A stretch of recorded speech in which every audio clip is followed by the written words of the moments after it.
Okay, welcome to the AX4, Axiom-4 launch coverage here. My coverage, EJ's coverage of the Axiom-4 mission, where we restream SpaceX and we commentate on things and we observe what's going on. I am EJ, your host, and I do not have a hat. How are you reading me on YouTube? Are you reading me 5x5 Twitch? Are you guys good? I tried to open the door and vent the heat out of the garage, but as you can tell, it's still extremely warm in there. Don't worry, we will bake in that oven tomorrow. That'll be great. Your mic is kind of puffy. For the 16,000th time today, Jackal. Yeah, I know. The fan's blowing on it. It's the only way I can sit here and not sweat everything out. Try changing the trajectory of the fan.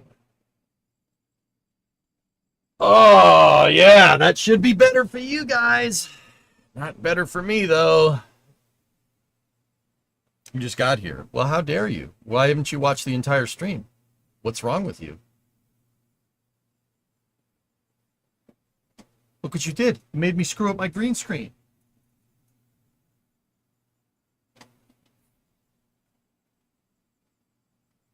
I slept all day on vacation. You were not what you were on vacation. You weren't watching the stream.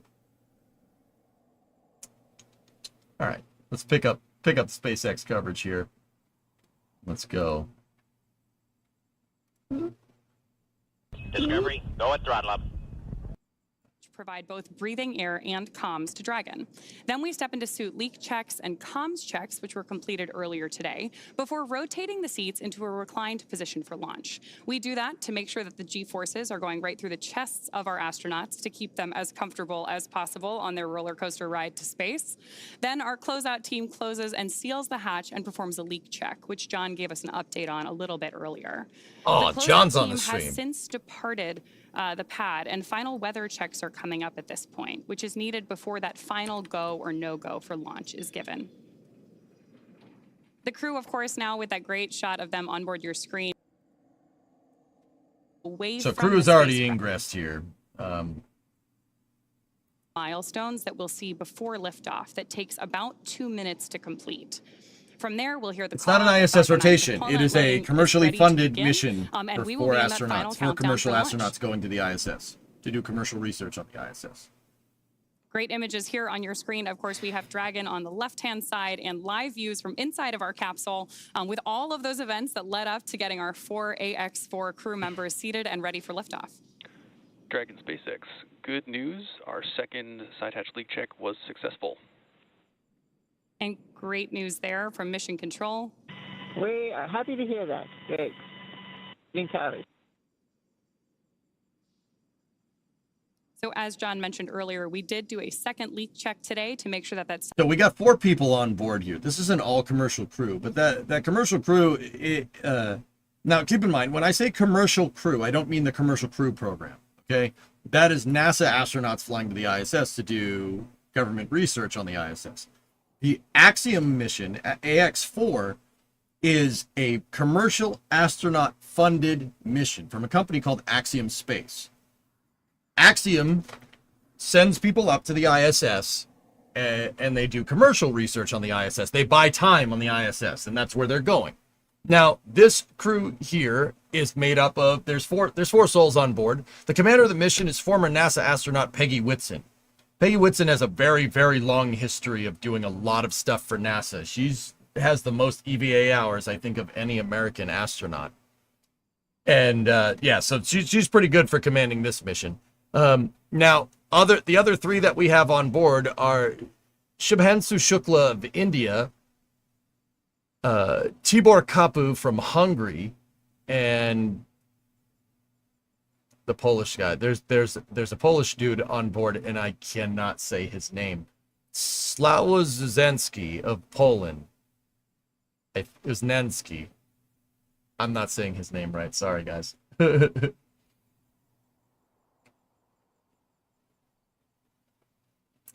was wrong with the first check? Sometimes the hatch doesn't seal correctly here, but... Organization. AX4 pilot Shubhanshu Shukla.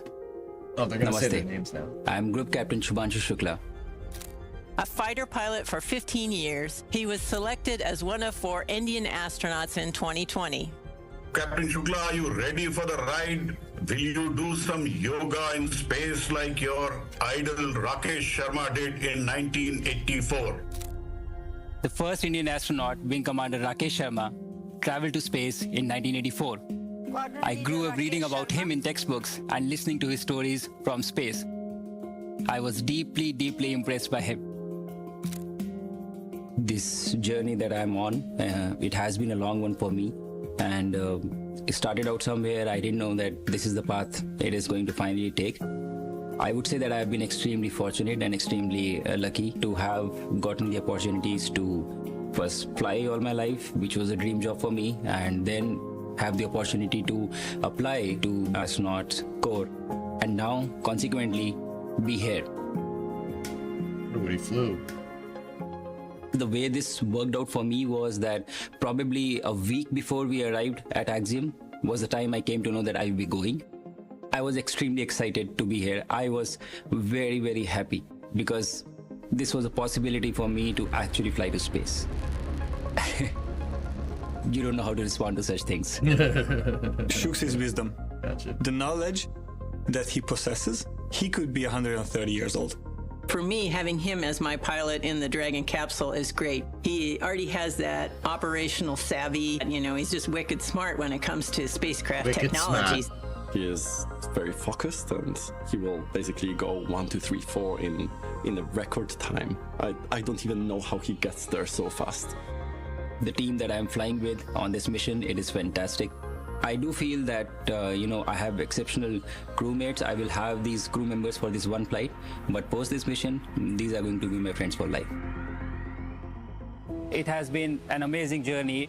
These are moments that really tell you that you are getting to be a part of something that is much larger than yourself. I can only say how extremely fortunate I am to be a part of this. It is my sincere endeavor through my mission to inspire an entire generation back home in the country. I want to use this opportunity to ignite curiosity among And kids. fell over. Even if Merry this story, Christmas. my story, is able to change one life, it would be a huge success for me. I'm Group Captain Shubhanshu Shukla, and I am the mission pilot for AXIOM-4 mission.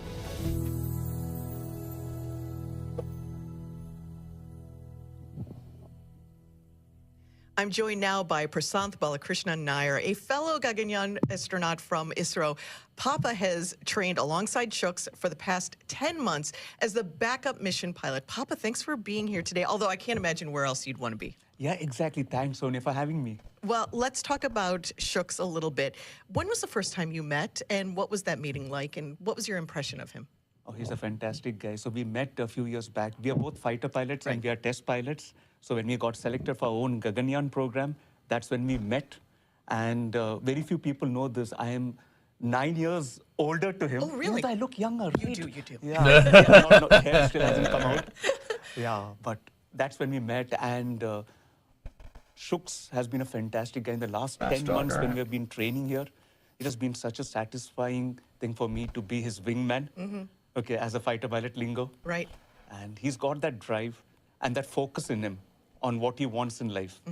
Once he decides, like for example, to be the first Indian to go to the International Space Station, Right. he puts that over there, focuses on it, puts his entire resources and his mind into it, removes all other obstacles, and he's there right now. Well, and that's what he is. That's amazing and shows why he's in that pilot seat. Yeah. Tell me about the 10 months of training that you all went through. What was a point that stuck out to you? What was the overall experience like? The overall experience was, I didn't know whether it was work. It was more like, coming to one big picnic, and imagine you're doing space training. Yeah. And in that, when you can actually make it really cool, at the same time professional, that has been our experience. It's been really marvelous, training with Axiom, NASA, Spacex, with the other countries, and Peggy. It's been fantastic. A legend. You get to train with a legend. Now, I have seen you do some of the training, but the food training, I think maybe was one of your favorites? Yeah, well, you can't, the army marches on its stomach, right? Yeah, and we astronauts also fly to space on our stomach only, yeah. The food was the fantastic part, and we went for this NOLS training, National Outdoor Leadership School in Where Baja. you really got to bond as a team. it was fantastic, because we realized it's in such situations when we are kayaking and the weather was down and when the resources are low and the only thing we have to back on is each other. It was fantastic to know each other really threadbare.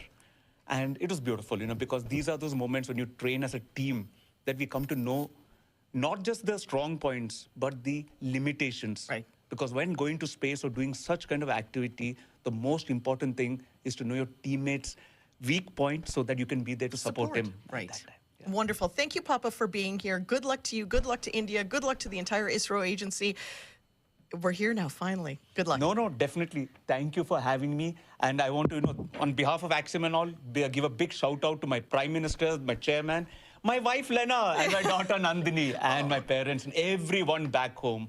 Thank you, everyone, and all my countrymen. Indeed. Jai Hind. Indeed. Thank you so much. Well, let's meet our next crew member. We'll take a closer look at Sławosz Uznański and the return to spaceflight for the nation of Poland. Sław is continuing and growing the partnership between Axiom Space and ESA. His scientific background and energetic spirit make him an incredible asset and truly engaging addition to this diverse crew. I think both mountains and sailing, my head gets clear. I'm focused on how to choose my path. How are you? Good, very good. Congratulations. Second peak, 6,000 meters. How does it feel? Good, perfect. How I see the world is out there for us to enjoy it. When we live, we try to understand, and actually this is a lifelong learning. Representing Poland, ESA project astronaut Sławosz Uznański-Wiśniewski. Sławosz Uznański-Wiśniewski. His name is a mouthful, so we quickly gave him the call sign Słav. He is an engineer from CERN. He is a project astronaut. He is a mountaineer. He is a sailor. Oh, and CERN guy. Pretty cool. Sław is surprised. He is a kind of guy whose country should be proud of. We are the European Organization for Research, known as CERN. Oh, dude, look at that thing. CERN studies what the world is made of, colliding these particles and seeing what happens after, and what are these the smallest building blocks of nature. In my work as an engineer, I try to understand what happens around, how to build better systems, how to solve certain problems, and that's, I think, the way how I look at the world.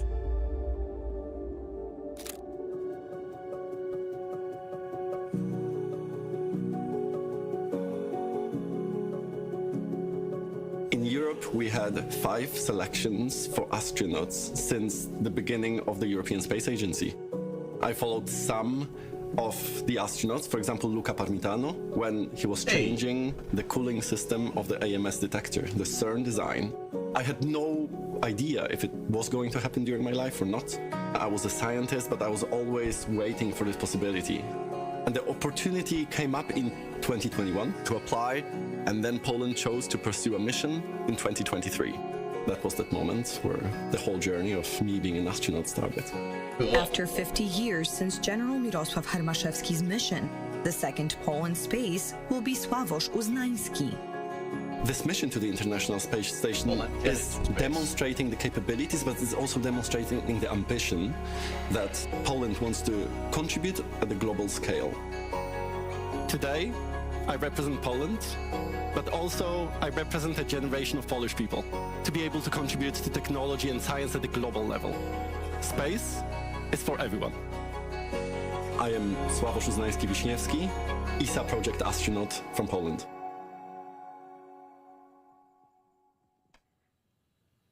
Cool. CERN engineer. That's I'm joined now by sweet. Frank Pretty Duin, sick, man. ESA, ISS, and Terra Nove program manager. Thank you so much for being here. You've launched from Baikonur. How's it feel to be just yards from the clock here at Kennedy? Well, it feels great, of course, to be back here. We have, of course, launched already a lot of ESA astronauts here on SpaceX Crew Dragon missions, and so it's always great to be back. Especially on a launch day. Especially on a launch Talk day. about yes, space, certainly. please. And this is your ESA's second time launching a project astronaut with Axiom Space. It's a new concept. What kind of lessons learned did you get from AX3 the first time a project astronaut flew on an AX mission? Well, the lessons learned that we had, of course, is that these missions can be extremely successful for ESA and for our member states. We can do a lot of science on those missions, technology development. For example, during the mission here with Sławosz, we will have 13 Polish me and that guy have the same experiments haircut. that will be flying. It's not only about the science, it's also building industrial capability in our member states, gaining support for our exploration program. So these missions can be highly successful for ESA and for the member states that decide Frank to was the implement ESA them. chief astronaut for ages. Does it also grow the Luca pool of Parmentano just astronauts took in a over. unique Cool. way? What are you finding as the pool is growing? Well, the pool is growing a little bit, of course. The project astronauts, after their mission, they go back to their normal job. But of course, they remain astronauts. They remain advocacies for space, for education, for STEM. This is also a big part of this mission, inspiration. That we want to bring. If we want to fight climate change, for example, in the future, we need more and more engineers, we need more scientists, and this is needed for our society. So inspiration is also a very important part of this mission. So tell us a little bit about Sławosz. Why was he chosen? Why was he chosen for this mission? What do you think he's going to bring to the table during the mission and after? Well, Sławosz, in the first place, of course, is an excellent scientist. He has worked a lot in CERN as an engineer and a scientist, so he brings that aspect, of course, with him. He has a great personality. If you see pictures of Sławosz, he's always smiling, so that is also something that he can bring to a crew, but also to the European Astronaut Corps. And then again, in Poland, he's really a hero, he's really a star. And that's really great for the young kids that can look up to him and that can also invest their careers in science and in technology. So you think it's going to make a huge impact in Poland. What do you think it's going to do for exploration for the young people of the nation of Poland? Well, I think it's good for exploration and also for ESA, by the way, because through the mission of Sławosz, Poland is also engaging more in exploration, engaging more in the European Space Agency, bringing extra funds to us, so that's great. And again, we will build up industrial capability in Poland, which we all also need. If we want to go to a low Earth orbit economy, for example, we will have to build up more actors, more players that can work and that can contribute to this economy. And therefore, as well, this is a great endeavor. And of course, we will need young people in the future to do this. And that's why Sławosz and this mission will be a great success, I believe. Thank you so much, Frank. Thank you for being here. Good luck to ESA. Congratulations to ESA and the country of Poland. And I can't wait for this wonderful evening. Thank you so much for being here. Thank you very much for having me. Well, let's move on to our next crew member. It's Tibor Kapu.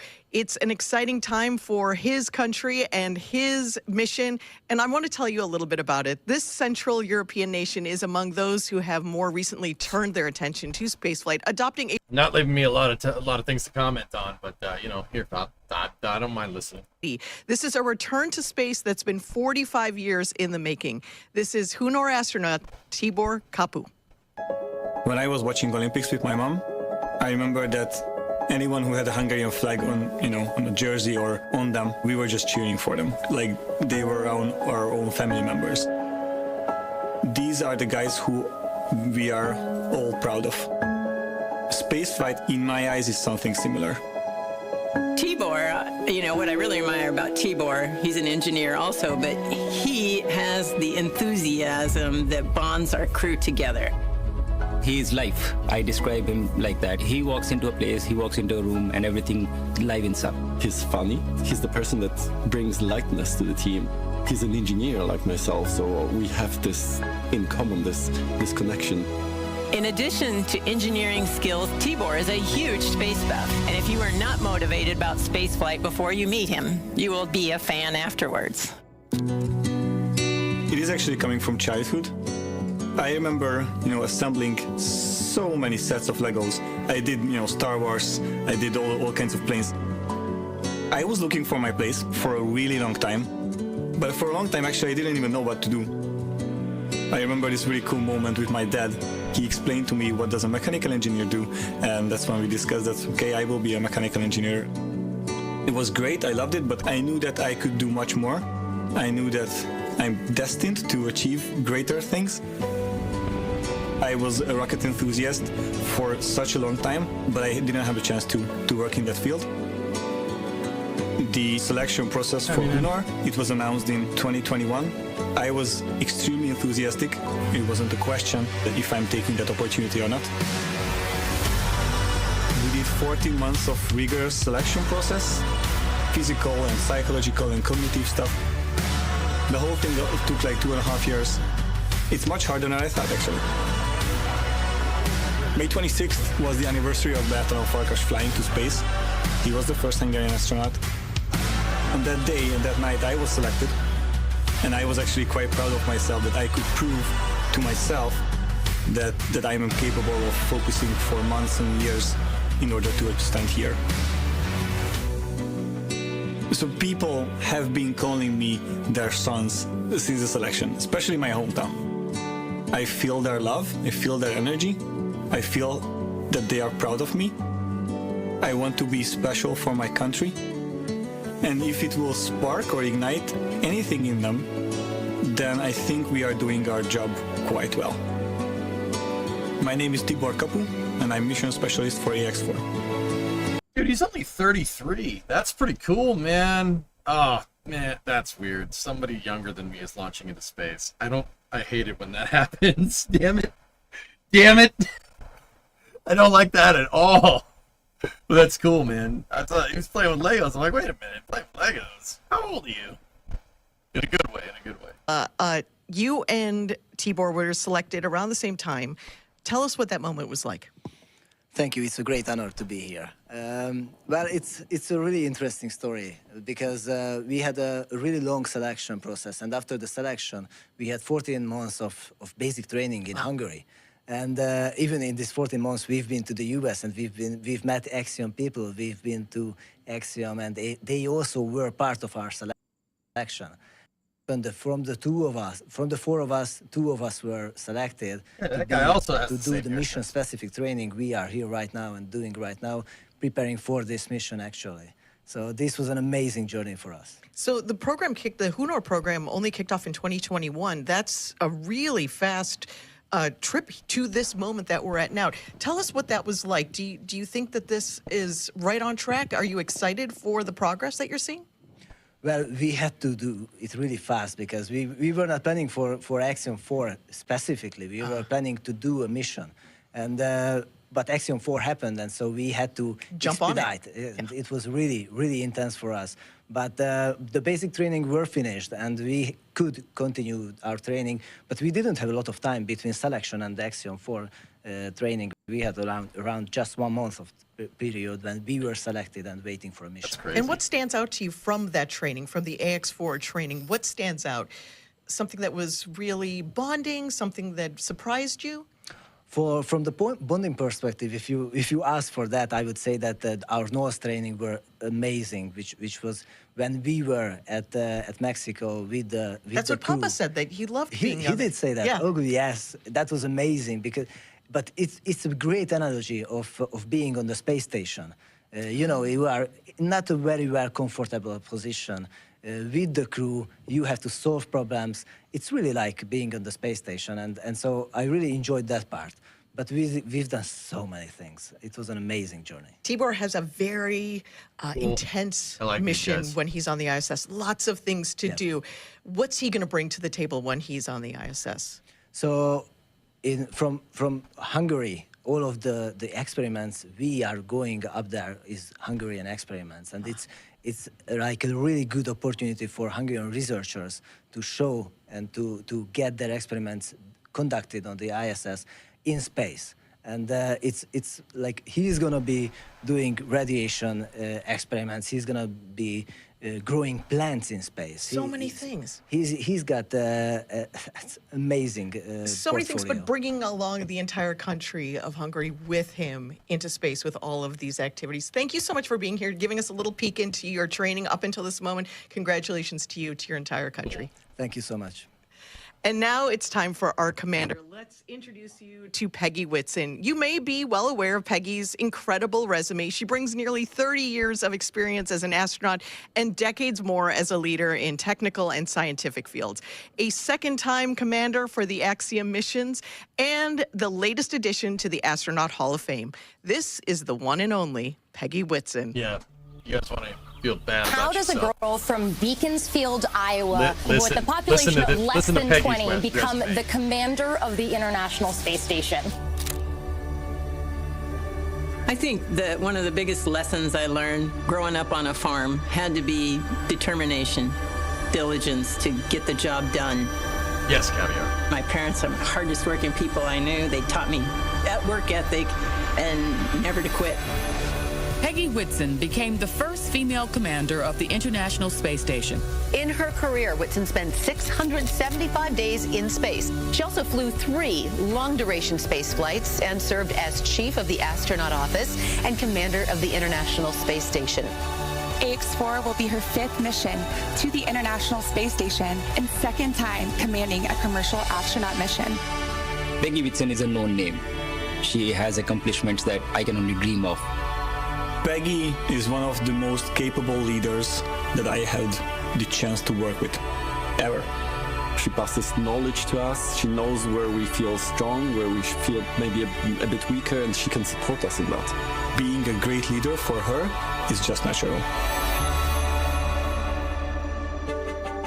When I first met the crew, I was very excited by the fact that they could all laugh at themselves. I think that's a really important characteristic, to be able to have a sense of humor about yourself, not to take yourself so seriously. From there, you can do a lot of work.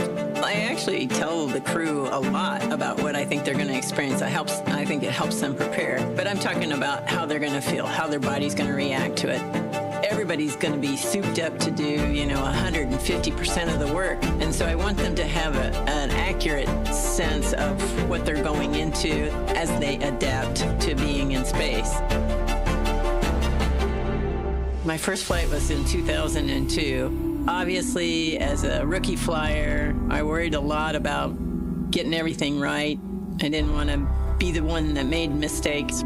To me, it's important to be able to share that and relieve some of the stress off of them and try and focus their worry, because I know they are worried as well, on the right things. I've got 3 different countries being represented, and we prioritize each of their countries' objectives so that everyone's needs are being met. And this is a goal of AXIOM, and that is to open up space and opportunities to more and more countries. I really consider it almost a dream that we have already accomplished 3 private astronaut missions in 3 years. So I'm really excited to be a part of that. I love working with these young engineers with new ideas. It's a lot of fun. I'm Peggy Whitson, commander of AX-4.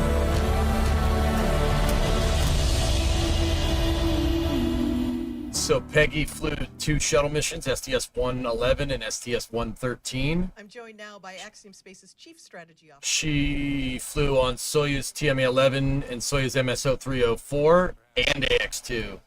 She's got 6 space flights. 1, 2, 3, 4, 5. This will be her sixth flight. She's flown shuttle. She flew on Soyuz. She's flown on Dragon before. That's crazy, man. That's absolutely nuts. 5 flights. What a bad melon farmer. When Peggy's not preparing to go That's to pretty space, good, man. or recovering That's from pretty coming back good. from Space, what is she doing in the Pretty office? good. Yeah, she's actually very helpful. Her and our other astronauts That's are pretty actually good. helpful in helping us design our space station. And actually, she gets right back to it. After her last mission, it was only about a week, and I found her in the lab helping engineers. We were designing the payload rack, and those sort of insights from someone who's actually been there and had worked in microgravity are really, really important and valuable for our engineers. And I know just walking around the office, you feel like, oh, it's Peggy Whitson. And then she's working alongside you and she's giving you great advice, showing you how to be a leader in every single moment. So it's really wonderful to have her, but also watch her on a mission on the ISS. What excites you about commercial space travel? Yeah, there's a lot of things that excite me about commercial space, but one of the things that I think is going to be so amazing and really change the world I see it. is the things that we're going to be able to make in space that you can't. So she went up on 111, came down on 113. So that counts as one flight. Then TMA 11, 2. Soyuz MSO 304, 3. Axiom mission 2 is 4. This is her fifth. This is her fifth flight. And by leveraging microgravity and how it affects I think she's America's most experienced stem cell astronaut, growth, period. they're discovering pretty sure she has the novel most time in treatments for space cancer, and I think those sort of things out of anybody. are just one of many, many examples that are going to occur. She's done 3 long-duration missions, dude. So this is our How many fourth people mission. have done that? Wonderful to Pretty see cool. all the growth from 1, 2, 3, and now 4. What is it?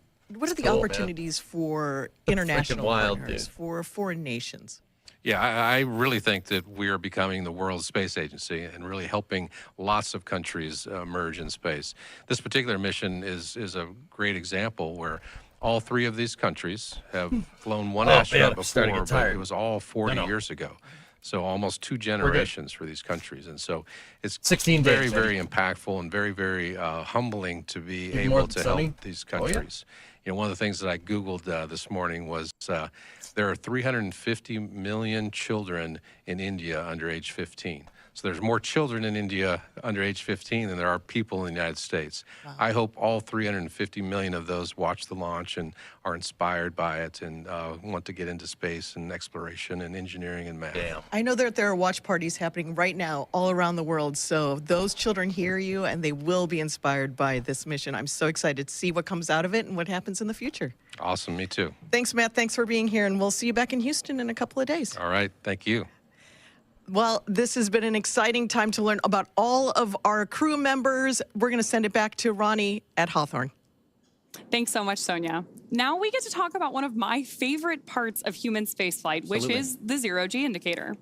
To prepare for the mission, the crew trained at the National Outdoor Leadership School, or NOLS, which takes the crew on a wilderness expedition to help build camaraderie, navigate unpredictable circumstances, and operate in a remote environment. Every crew develops a unique bond in the midst of shared challenges, and as they discovered at NOLS, this one is no different. And as you heard from Papa and Jula, Knowles stood out amongst all of their training. They faced days of harsh winds and challenging weather conditions that limited the range of their expedition at Knowles. But afterwards, their instructor commented how extraordinarily this crew collectively exuded a sense of joy throughout. In spite of whatever came at them, they still maintained this attitude, overcoming each challenge with a smile and a willingness to lift each other up. So to celebrate their unique bond, the crew chose a baby swan as their zero-G indicator, which they've named Joy. And as luck would have it, we have our very own Joy, the baby swan, to serve as our microgravity indicator. And yeah, as luck has it, we have a full dose of gravity. Bummer for us. So, but we should keep it here just in case, safe and sound. In case any of that changes, we'll have our own gravity indicator. Let us know. Speaking of training, as you might imagine, astronaut preparation can be extensive. From training that is specific to each crew member's role to learning SpaceX protocols, space station systems, and preparing for the science and outreach activities they'll be conducting in space, private astronaut training is rigorous. In addition to the work in the field like they did through NOLS, the AX-4 crew spent about 35 days training inside Dragon. To prepare them for flight, our teams at SpaceX spent the last several months teaching the crew about orbital mechanics and how to live in Dragon. While this was, of course, more of a review for Peggy Whitson, for the rest of the crew, this will be their first time flying to space. The training program includes nearly 100 different lessons covering all aspects of flight. The crew spent time inside our Dragon training spacecraft to run simulations of ascent, space station rendezvous, and reentry.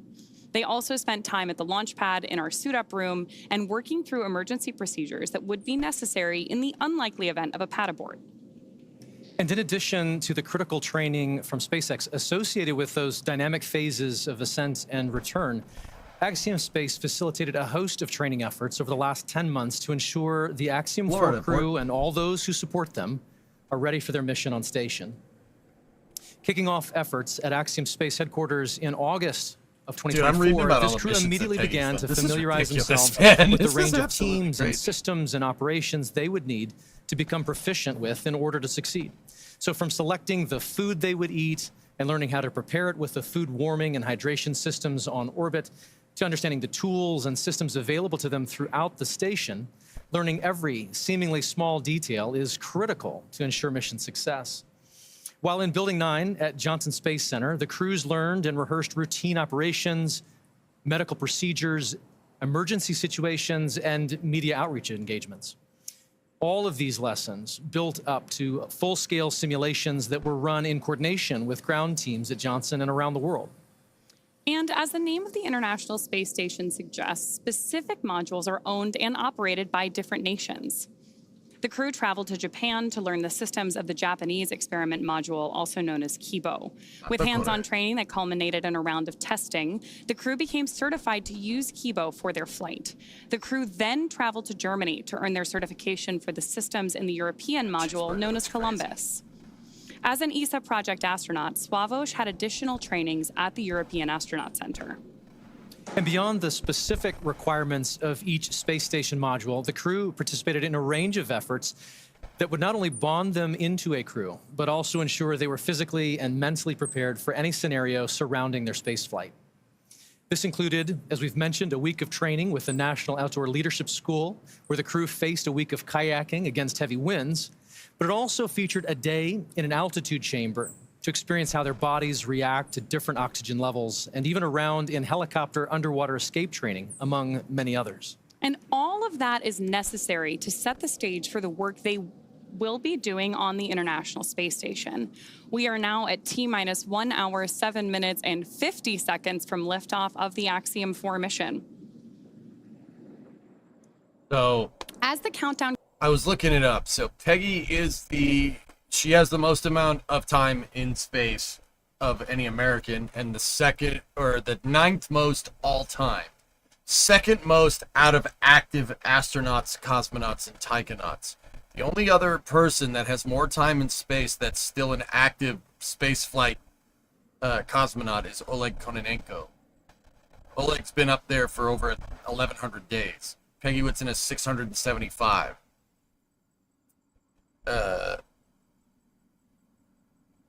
Sunny is behind her with 608, and then Alexei Ovchinin is behind her with 595.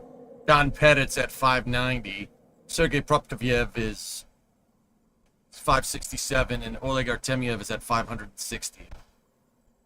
There's a lot of time. That's a lot of time, dude. But in terms of Americans, it's Peggy Whitson, Sonny Williams, and then Don Pettit. Those are the top 3 Americans for the most hours in space.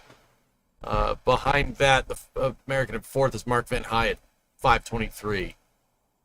And then Barry Wilmore is behind him with 464, and Mike Barrett's behind him with 446. Sonny is done. This doesn't say that she's retired, dude. No, she's still active. Crazy. All right. We're troubleshooting that upload issue now. But of course, our teams will continue working diligently in the lead up to launch in hopes that we can preserve today's launch attempt. So with that, I want to step back in and talk a little bit more about the spacecraft that we are working on today. Dragon is a very versatile spacecraft. It can autonomously dock to the space station when outfitted with a docking adapter, as it is today for Axiom Mission 4. But Dragon can also be configured with hardware to support a spacewalk, which made its debut on the Polaris Dawn mission last year. And of course, in free flyer mode, the docking adapter can be swapped out for that iconic cupola, which is essentially a giant glass dome that allows for 360-degree views of space. The no-go if they don't resolve the crew travels in the pressurized section, which is the top portion of the spacecraft. This area allows for the transport of people and environmentally sensitive cargo. Dragon's trunk, which sits below the pressurized section, can carry unpressurized cargo when needed, and remains attached to the Dragon until shortly before re-entry into Earth's atmosphere. What's the non-US, Dragon has played a non-Russian, non-Chinese significant person role with in the most advancing days? our That's future in Koichi space Wakata. by safely transporting Wakata-san. crew and cargo to and from the space station. There are currently 4 504. Dragon spacecraft supporting human spaceflight missions that have docked to the station: Endeavour, Resilience, Endurance, and Freedom. And this mission will be adding 1 new Dragon to that list, whose name will be revealed later today by our commander, Peggy Whitson. Dragon and the AX-4 crew will be delivered to orbit today by Falcon 9, There's an upload SpaceX's issue. 2-stage rocket developed and manufactured right here in Hawthorne, California. Falcon 9 is the first orbital-class rocket capable of reflight. The booster, or first stage of the rocket, is the tallest part of the vehicle. Today's booster is flying for the 2nd time. Reusability is key to making spaceflight more routine and ultimately what will enable humans to become a multi-planetary species. A total of 48 boosters have flown multiple missions, with the record for a single booster now standing at 28 missions. After today's launch, the first stage will be returning to SpaceX's Landing Zone 1 at Cape Canaveral Space Force Station, which is just about 9 miles away from Launch Complex 39A. Above the booster flying tonight is 1094. 1094-2. This will be its second flight. 57-day turnaround, landing at LC-1. Beautiful wide shot of Falcon 9 on your screen there. We've got the crew access arms still in place leading up to the Dragon spacecraft. And Falcon 9 right there in the middle is SpaceX's workhorse vehicle, having completed 492 missions since its first flight in 2010, more than any other rocket flying today. And through missions like I think the only thing that's launched more than Falcon is Soyuz. Seriously, there ain't many other rockets that have more than 400 flights, like total. Yeah, I think Soyuz is the only one that has more launches, and Soyuz is up in the thousands. NASA astronauts primarily use the Russian Soyuz spacecraft to See? travel to and from the International Space See? Station. From 2011 to 2020, the Soyuz was the only human-capable launch vehicle available.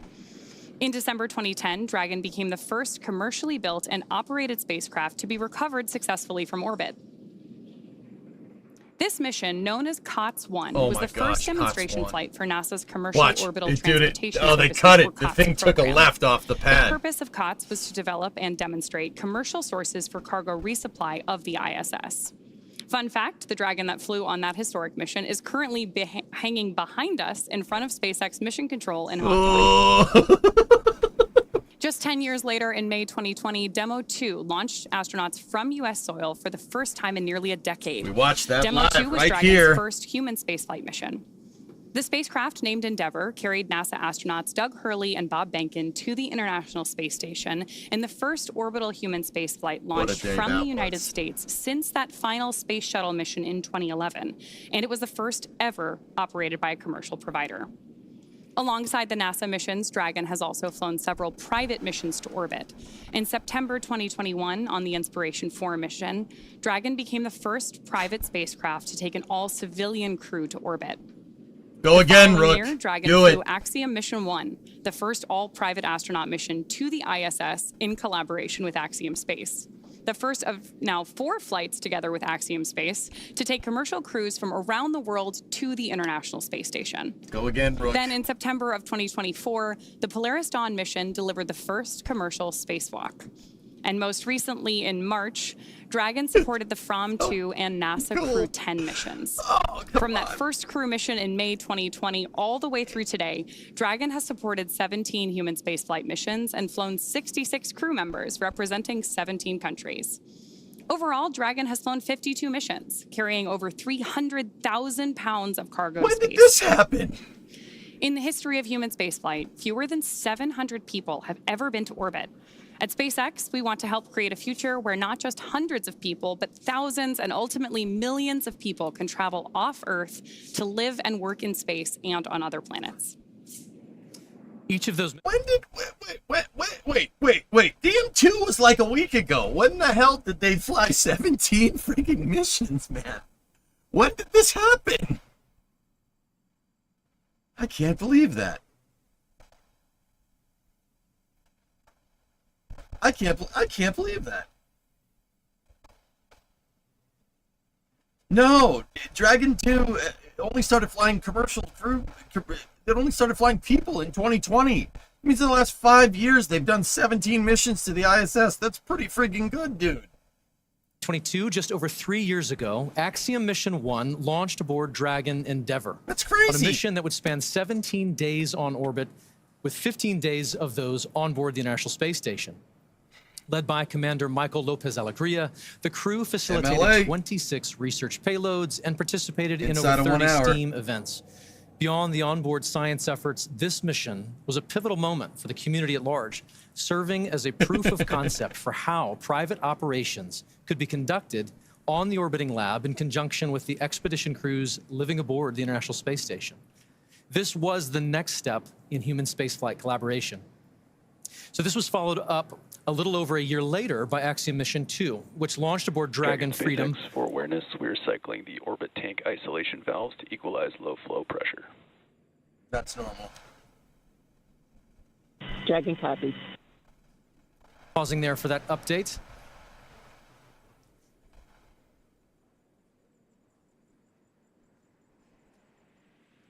And I believe that may be all for that. I'll pick up where we were. So Commander Peggy Whitson led American John Schaffner and 2 Saudi Arabian national astronauts, Ali Al-Qarni and Rayana Barnawi, on a 10-day mission outside our atmosphere with over 8 days aboard the orbiting laboratory.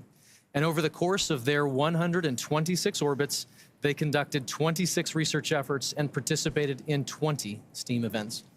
This became the first private mission with government-sponsored astronauts.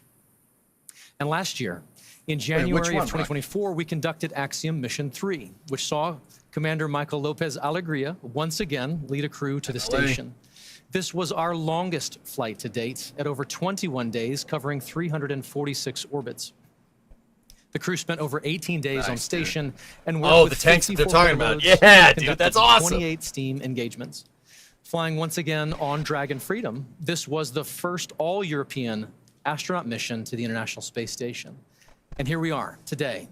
With Axiom Mission 4, we add a projected 14 more days of operational flight heritage and make possible an additional 60 research payloads. Each of these flights builds on the one that came before it, certainly, but it also is meant to open up access to low Earth orbit just a little bit more, providing opportunities for more nations and organizations than ever before to participate in human spaceflight. It's the fact that now 11 nations have been represented across our flights that speaks to the success of missions like these. We visited with the crew of AX4 to get their thoughts on what our collective future in space looks like. I've been there. I believe that SpaceX and Axiom Space are serving as pathfinders for what commercial space is going to be in the future. It is like a paradigm shift in how we used to think about space. And companies like SpaceX, Axiom Space are doing things that entire countries have done in the past. SpaceX is a crucial partner that allows us to go to the International Space Station.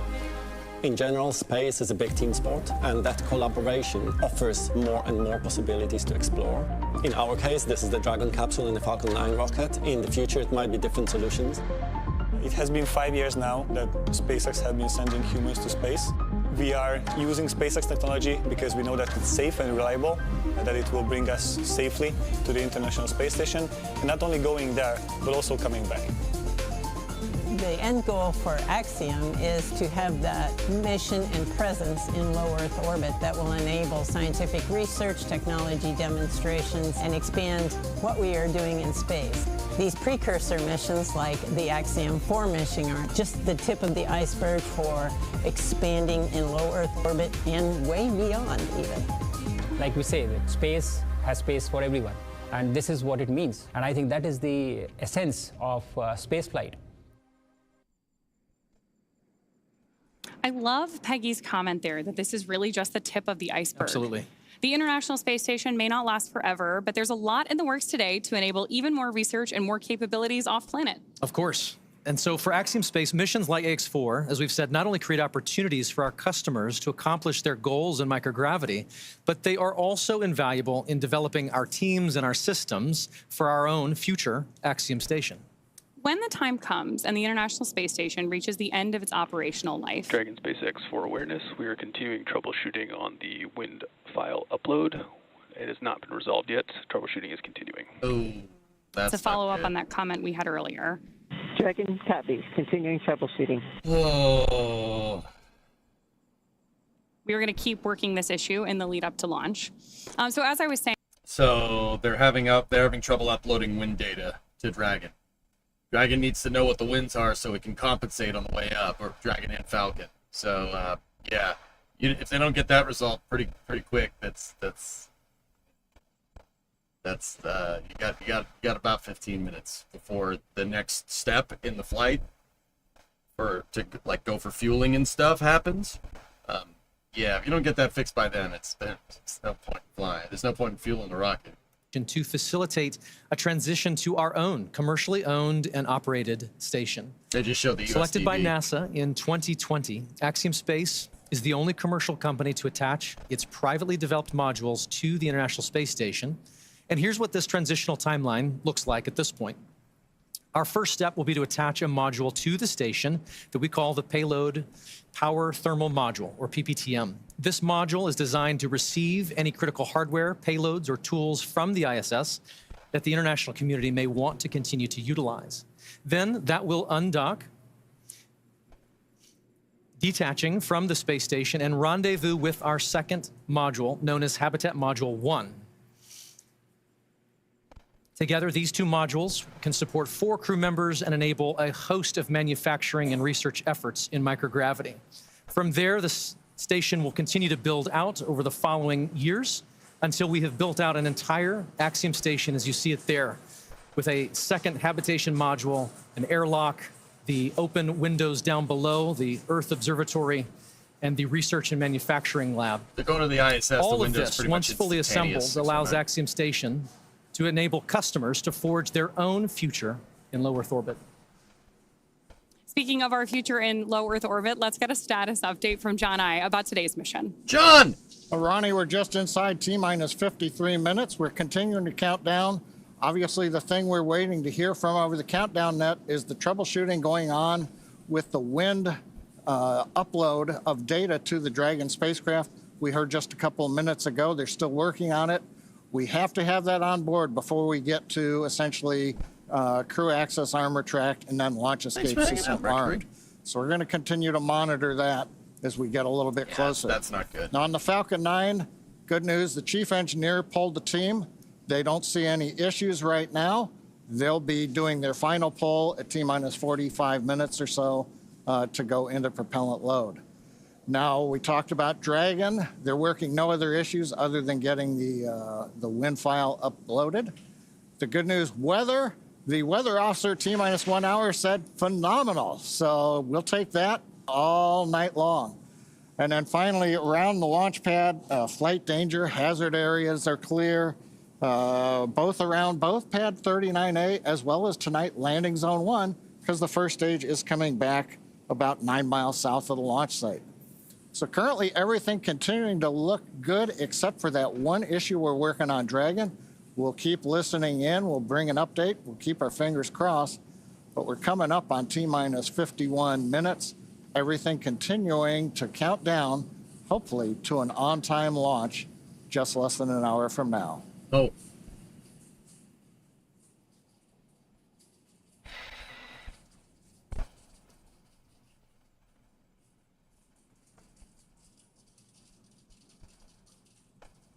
Back to you, Ronnie. Attention Falcon launch operators. The propellant load and launch go-no-go pull is open in step 11.87 of 1.160.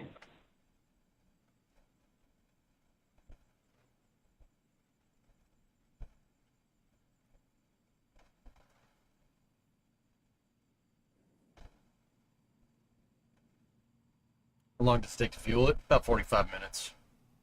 Not very long. I think that feels faster at Starship, believe it or not. And at just under an hour to go until launch, we want to welcome in all of those tuning in by way of NASA's live stream that have just joined our launch coverage of Axiom Mission 4. We're joined now by Sandra Jones with NASA Communications from Mission Control at the Johnson Space Center in Houston, Texas. Thank you for joining, Sandra. Hey, thanks, Paul. Here in the International Space Station Flight Control Room, the team is prepared and ready to support today's launch. This attempt comes after NASA and Roscosmos discussed recent repair work in the transfer tunnel at the aftmost segment of the Orbital Labs Zvezda service module. And now we are all looking forward to the AXIOM-4 crew being on board Space Station soon. We'll provide a full Space Station status update in a few minutes, but know we need to bring everyone up to speed on today's activities and the launch status. So for now, back to you, Ronnie. Thanks, Sandra. We'll hear more from Mission Control in just a few minutes, but we do want to take a moment first to introduce everyone to the crew of AX-4. Aside from Axiom Space Commander Peggy Whitson, each crew member represents a return to human spaceflight for their nation after more than 40 years. And starting with our commander, today's mission is led by Peggy Whitson of the United States. There is simply not enough time to cover her entire resume, but to give you just a few highlights, Peggy has earned degrees in biology, chemistry, and biochemistry. She was the first female commander of the International Space Station.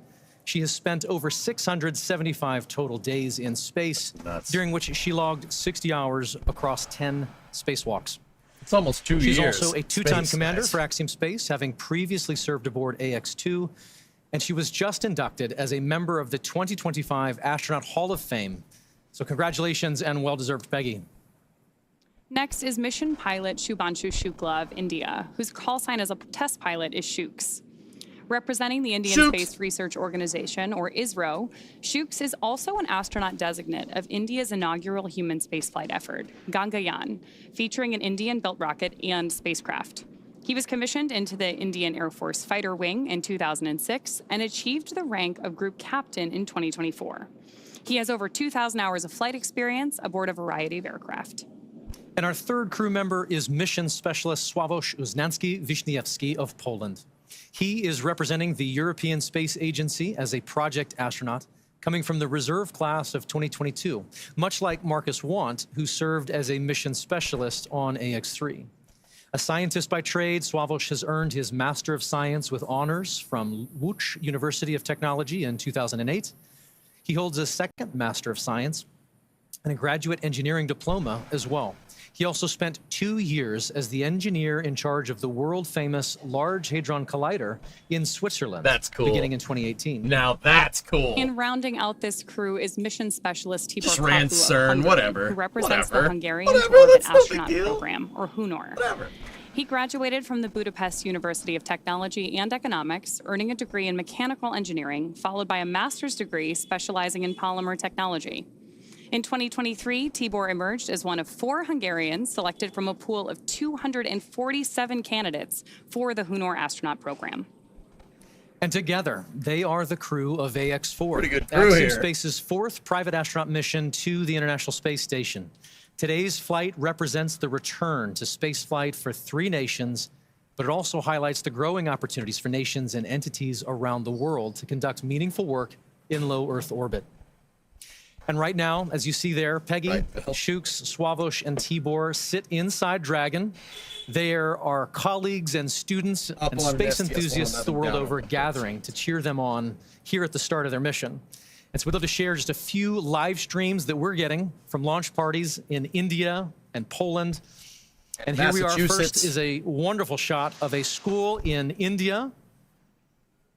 These are the students and teachers at the Naberam Hansre English School in Jamshedpur, India, gathering together to watch Shubhanshu lift off. How exciting. Now we have great views from Poland. Crowds are beginning to gather here, including children from Polish schools, to witness Sławosz's launch on the planetarium's dome. Watching in a The event was planetarium. organized by the Ministry of Economic Development and Technology, the Polish Space Agency, and the European Space Agency. I love seeing these views from around the world. It's truly incredible. The Yeah, joy, the super excitement exciting. Dragon SpaceX, around the world. you have a go for Section 5, and when ready, report go for launch. For awareness, we are still troubleshooting the wind upload file. I will have a few more words for you after you confirm your go for launch. Okay, so 45 begins the go. Wilco, inward, Section 5. Daytal, you said it. You said that fueling begins at 35. 45 is basically kicks off the whole fueling procedure. Basically reporting go for launch. They start fueling at 35. Sorry, I should have clarified. Copy, Section 5 complete. All right, for awareness on timeline, we have to have the launch escape system armed by T-minus 37 minutes. So we are going to take this as far as we can. What I'll need from you guys is a very fast turn on the commanding for launch escape arm, provided we get to that point. I'll copy. Got to be close. Copy. Understand LAS has to be armed by no later than T-minus 37 minutes, and we will be prepared. Copy that.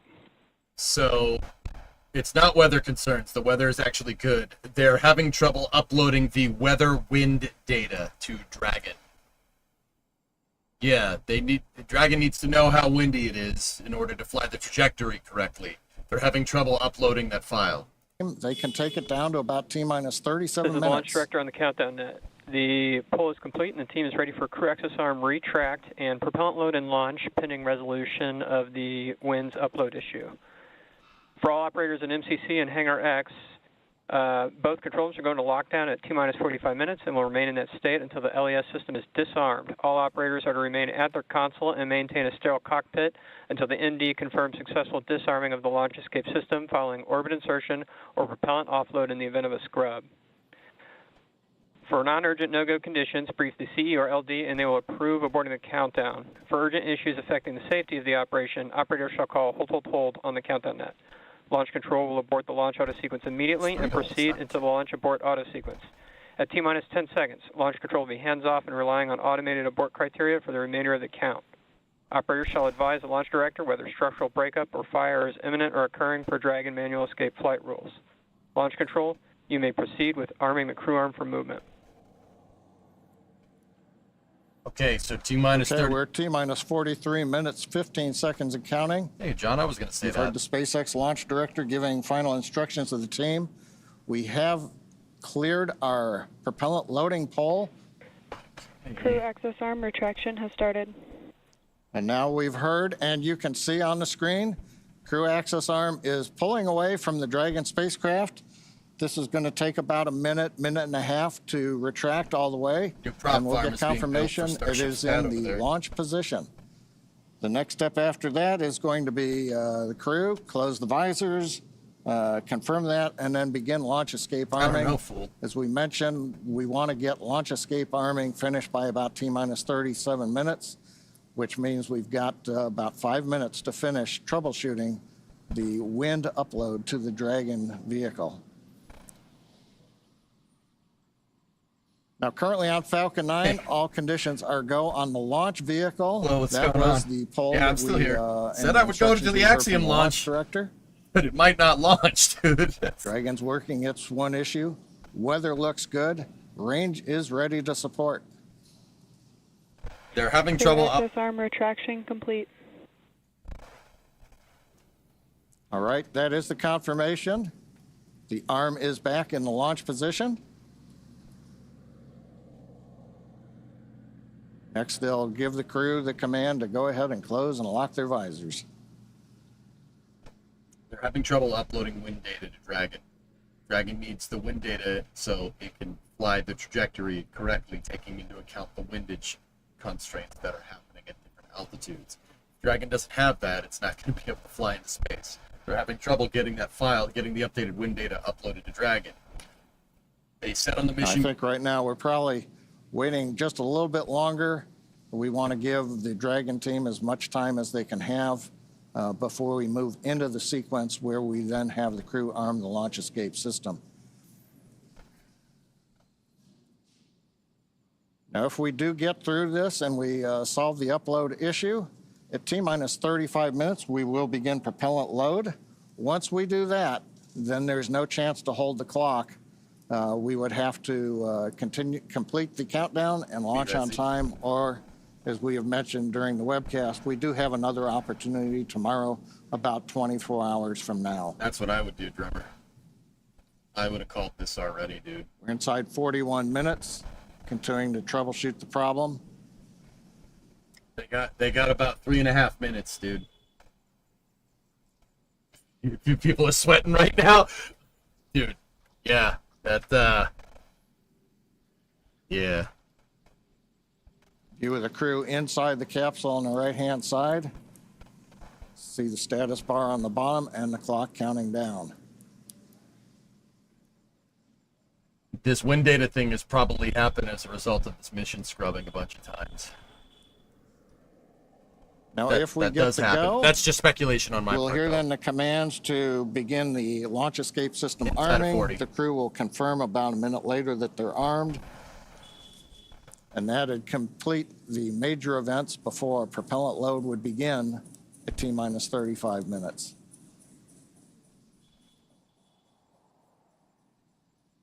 Views of Falcon 9 and Dragon on Launch Complex 39A on the Kennedy Space Center. Everybody is clear of the launch pad, clear of the launch complex. 2 minutes, The danger 30 and seconds. hazard areas have been confirmed clear, and we're ready. We're just waiting to find out whether or not we're going to be able to continue forward in the Files countdown. in the Dragon? We should know that answer in the within the computer? next couple of minutes. It's simple. Guys, I would have called this already if it was me. Like, don't screw around, especially when there's 4 people on board. Don't screw around. Don't do that. Don't do that. That's not a good idea. But if anybody can get it done, it's the people that work at SpaceX. Now, Man. if They're need pretty be, good at if this. we do have to hold the countdown, that would be a scrub for the night.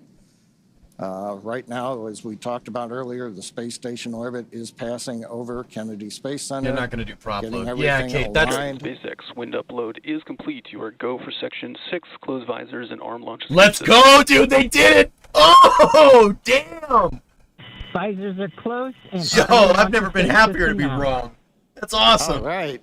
That's good news. We've got the winds uploaded. Closing the visors, you can see on the screen. We're also going to begin escape system arming. It's going to take about Told 50 you. If anybody seconds can do once it, they they get into can. it. We will then get confirmation that the launch escape system is armed.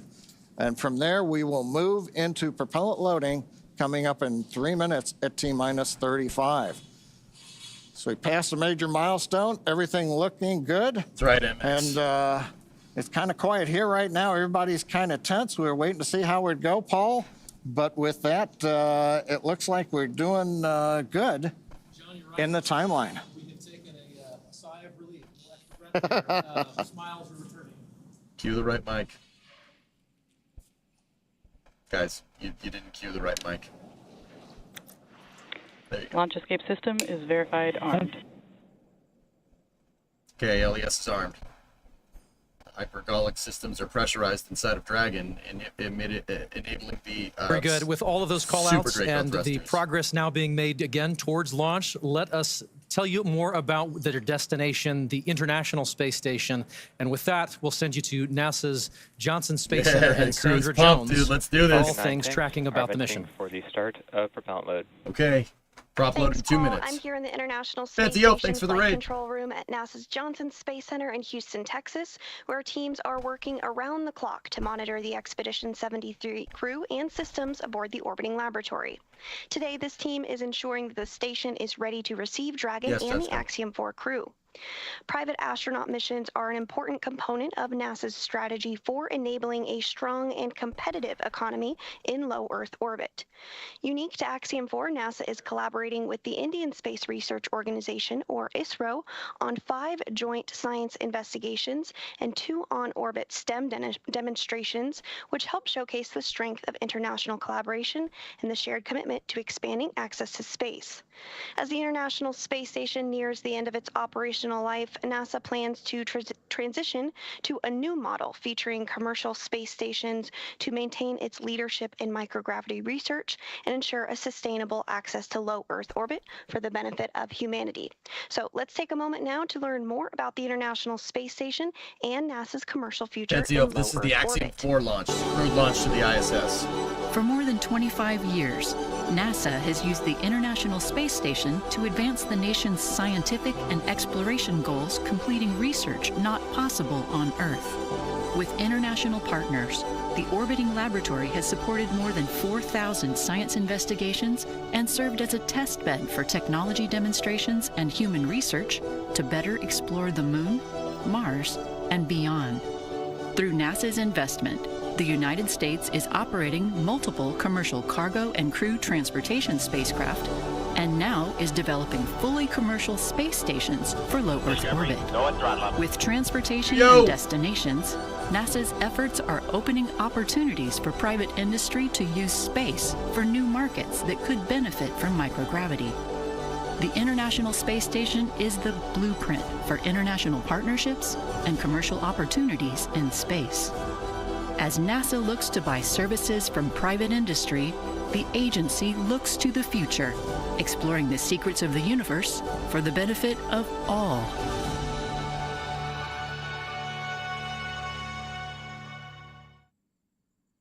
And you can learn more about NASA's commercial efforts at nasa.gov/commercial-space. From Mission Control Houston, we are standing by and ready to support tonight's launch. So for now, we'll send it back out to Donnie, Ronnie, and Paul in Hawthorne. Thanks, Sandra. And so things are looking good on the launch pad. The teams are continuing to progress towards launch at 2:31 a.m. Eastern. We'd love to take a minute and just take a look back at what's happened already this evening to get us to this point in the countdown. So for context, we want to say this crew has been living in an isolated quarantine bubble for the last 4 weeks, having reported to quarantine on May 25th. In that time, they have shifted their sleep regimen to adjust their circadian rhythm to match those on board the International Space Station. And over the last few days, they have finessed that further to be ready for today. In fact, their wake-up call was set to 6:30 p.m. earlier yesterday, I should say, depending on where you are. But then about 4.5 hours prior to the scheduled launch time, the Axiom Space ground operations team drove the AX-4 crew to Kennedy Space Center, where they shared a brief moment with loved ones before officially being handed over to SpaceX for today's launch. This handover event has taken on quite a few forms over the years, but there's always something truly special about creating a moment, even just for a few minutes, in the midst of all of this operational choreography, to pause and share a moment with loved ones. And there you see the team did just that in front of the VAB before getting into the Teslas and riding out to the Falcon support building to be ready for launch today. Absolutely. After that T-4 hour briefing, the SpaceX team helped the crew suit up at our Falcon support building. You got a video on your screen that was recorded earlier today of the crew stepping out in their suits and waving to everybody there for the first time before getting in our 2 Teslas to caravan over to Launch Complex 39A.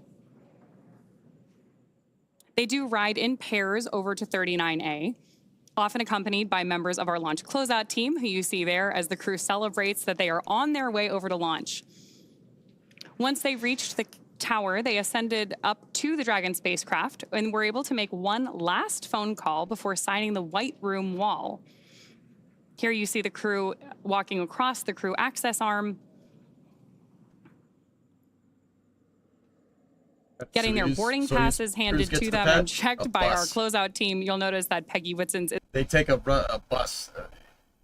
It's a Gazelle. That's what it's called. I don't know if actually, I don't know if they use the Gazelle. Probably use the bus. Into the reclined position for launch. No. You're heading to bed? Love these videos of them up in the White Room there. You can see those signatures on the wall behind them, hugging the closeout team before ingressing the capsule. Then from there, that is the same team that closes the hatch and seals everything in the preparation for launch.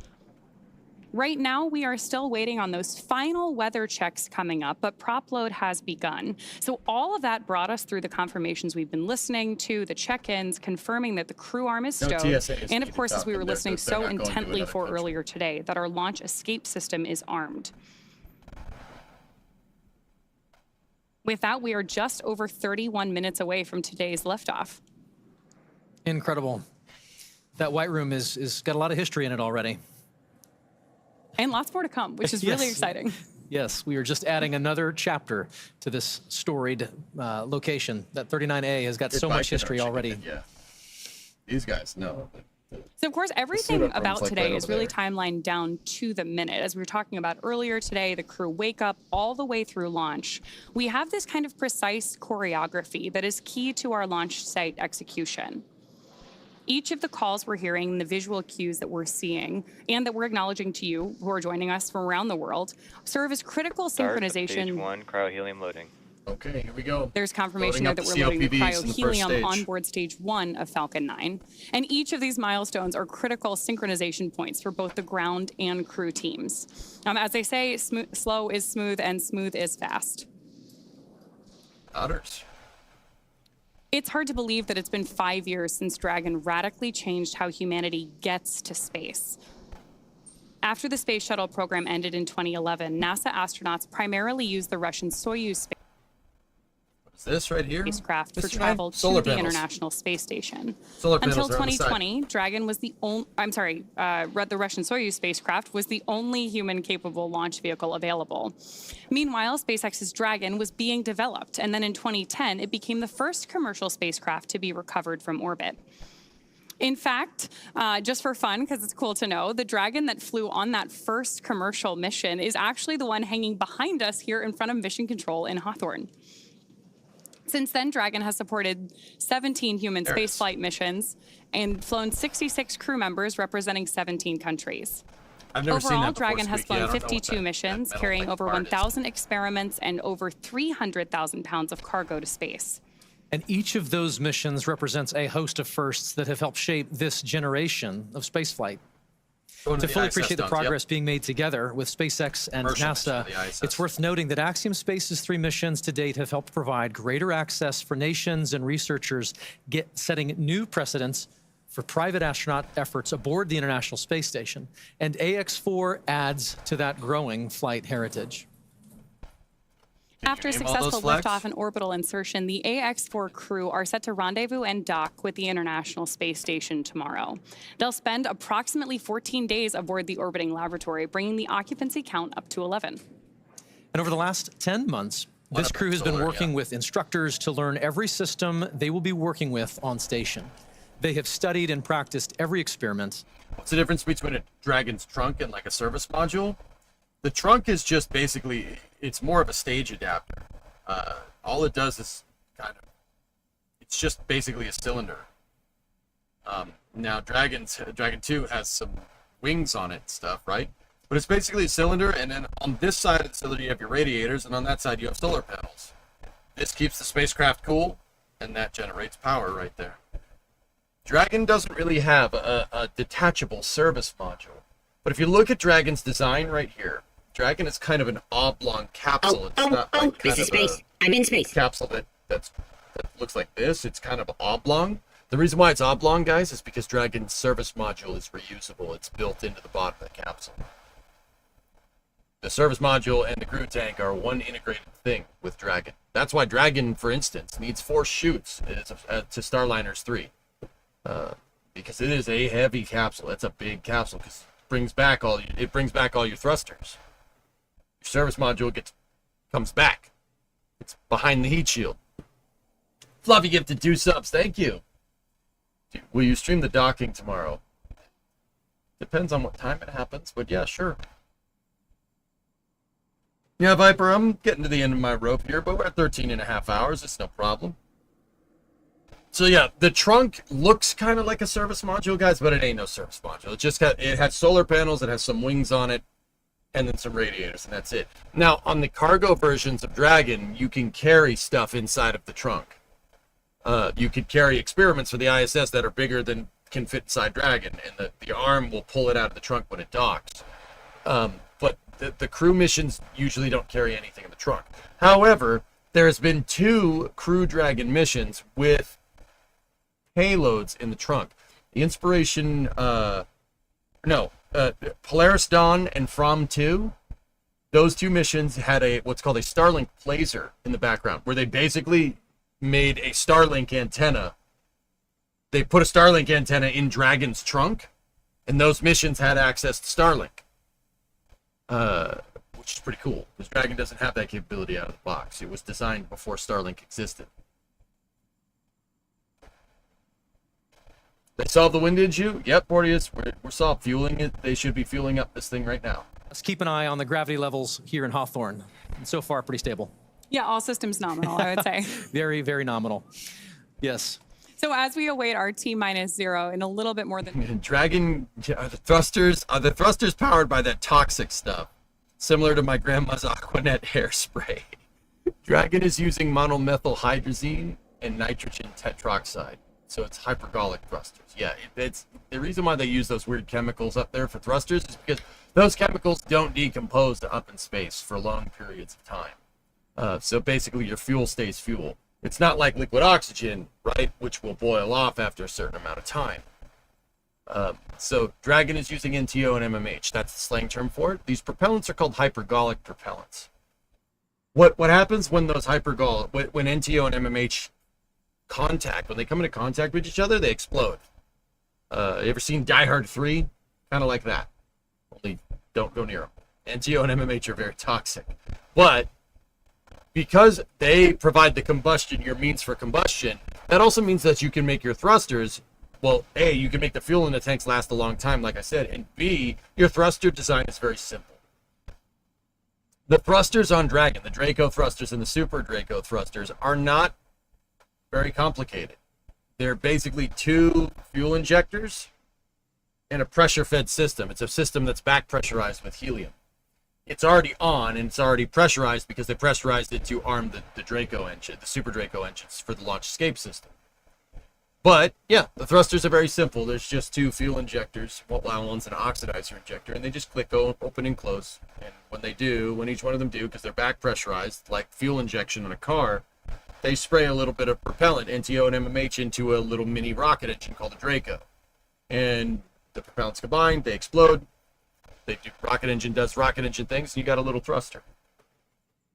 We can't slap turbos on them. They work more like a nitrous kit. Actually, if you really want to know.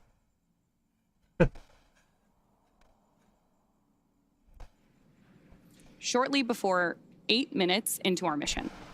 And then a little less than a minute after that, at T plus 8 minutes, 48 seconds, the second stage will cut off its 1 Merlin engine that was ignited right after stage separation.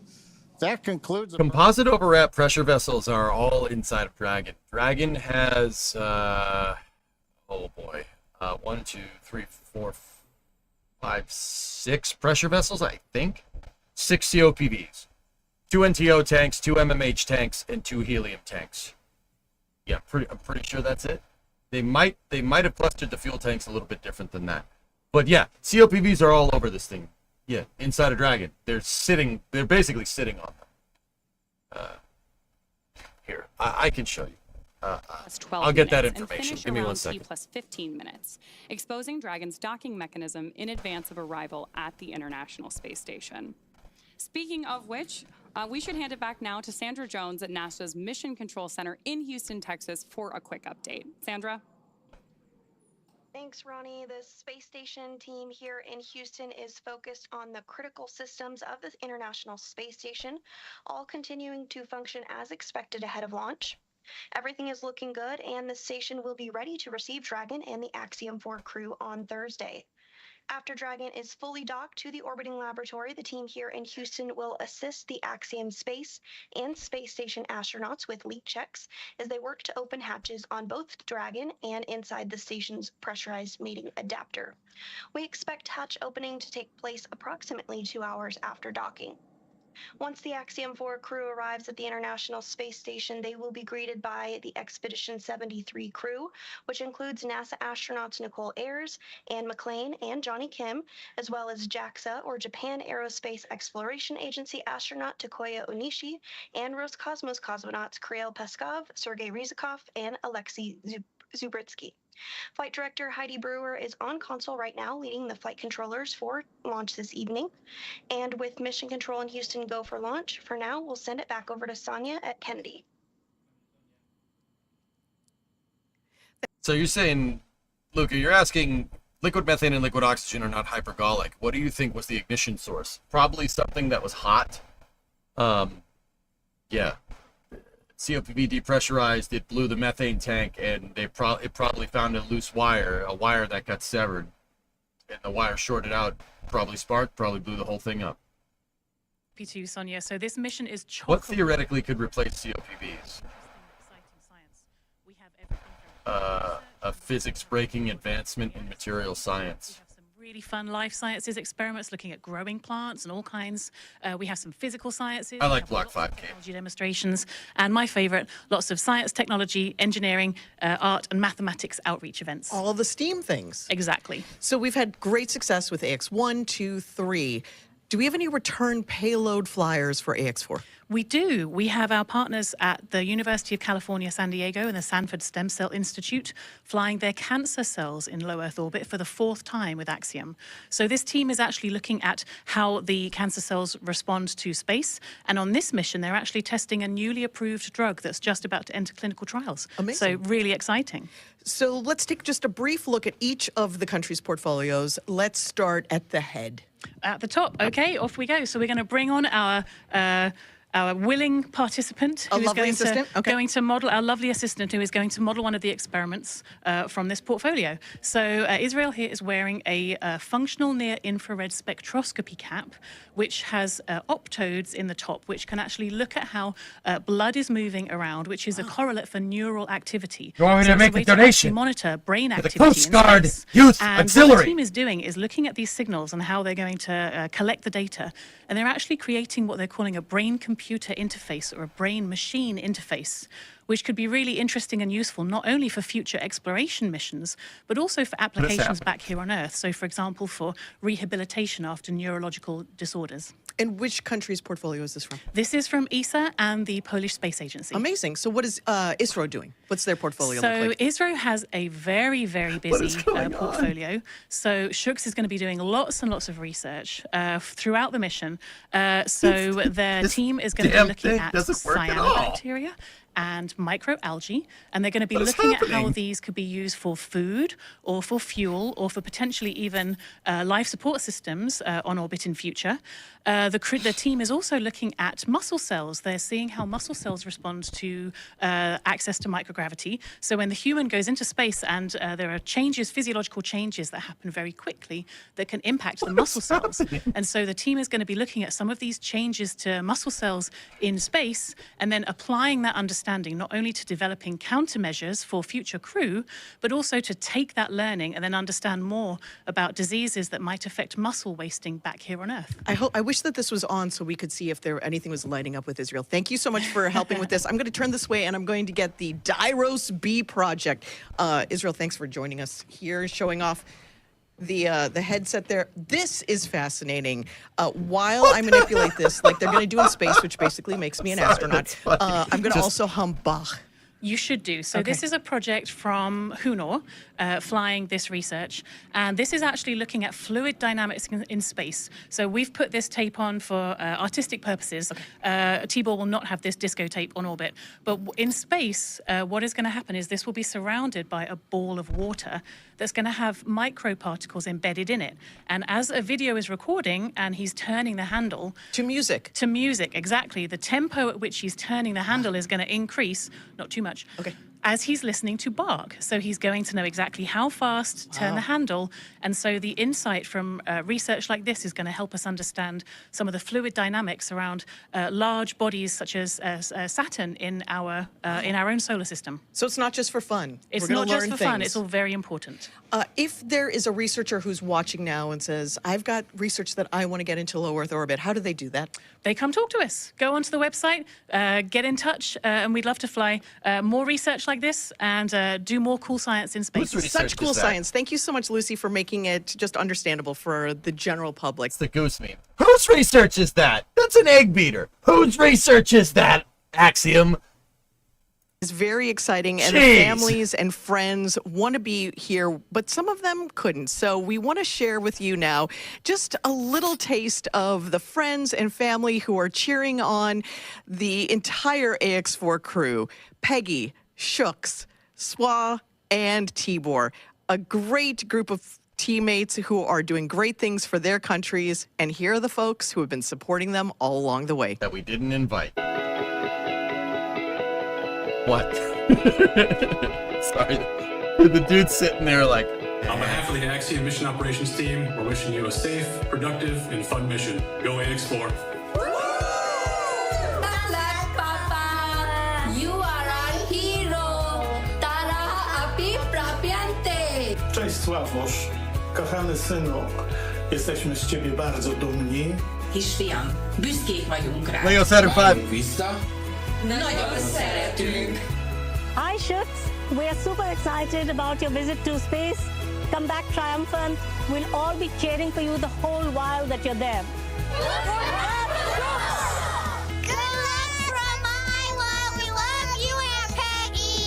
Your flight is our future. Your flight is our inspiration. Hi, Sławosz. We are about to do something truly out of this world. We are all here rooting for you. Go chase those stars and make the mission unforgettable.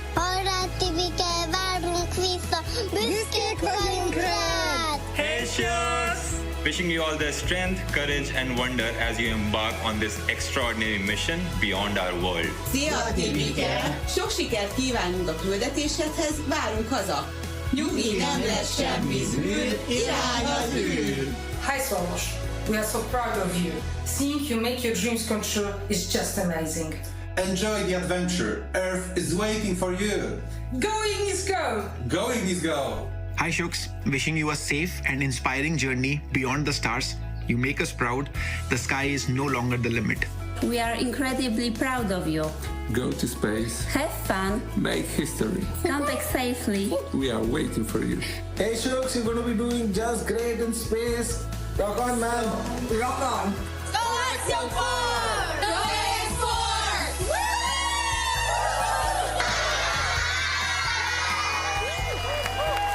Greetings from India. Wishing you all the very best. To the crew, Godspeed, and spend as much time as possible Oh, dude, no to way. look out of the window. Have a fun time, guys. That was that was India's first guy in space. That's cool, man. Now, if I could get more of that egg beater, that'd be good.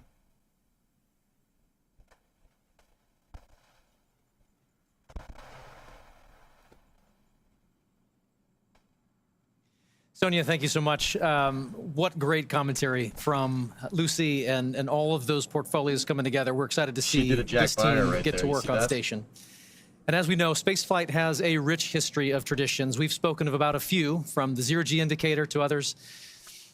We started this next tradition for AX2, and we're excited to continue that today. It's a special thing to be named as a commander to anything. Being the commander of a four-person crew that has completed months of training, that is about to defy gravity and set sail for the International Space Station, it's truly out of this world. Peggy has some thoughts she wanted to share here in this moment, just a few short minutes from launch. And here's Peggy. As commander of the AX4 mission, I want to thank everyone who has contributed to our journey. This mission to the International Space Station would not have been possible without the hard work of so many incredible teams. First, I want to extend my heartfelt gratitude to the teams at Axiom Space. Their talent and dedication shines through every unexpected challenge, the countless hours of work, and every task at hand to ensure the safety of the crew. The team's determination and commitment to achieving the highest standards inspires me every day and reminds me why I joined the Axiom Space family. To our partners at NASA, your expertise and support have been invaluable, ensuring that we are fully prepared to live and work aboard the space station. The comprehensive training programs provided by NASA have given us the skills needed to thrive in the unique environment of space. Thank you to Spacex for providing the cutting-edge technology and reliable transportation to take us to space and bring us back home safely. The hands-on and in-depth training have ensured that we understand the Dragon systems thoroughly and confidently. We also owe a great debt of gratitude to our international partners. Your collaboration and contributions have been essential in our training to ensure mission success. Lastly, to all the other teams involved, from engineers to scientists and everyone behind the scenes, your hard work and dedication have not gone unnoticed. You're the unsung heroes of this mission, and we are deeply grateful for your support. Thank you all for your tireless efforts and for believing in the AX4 mission. Together, we're realizing the return for 3 nations and paving the way for a bright future in low Earth orbit. Thank you.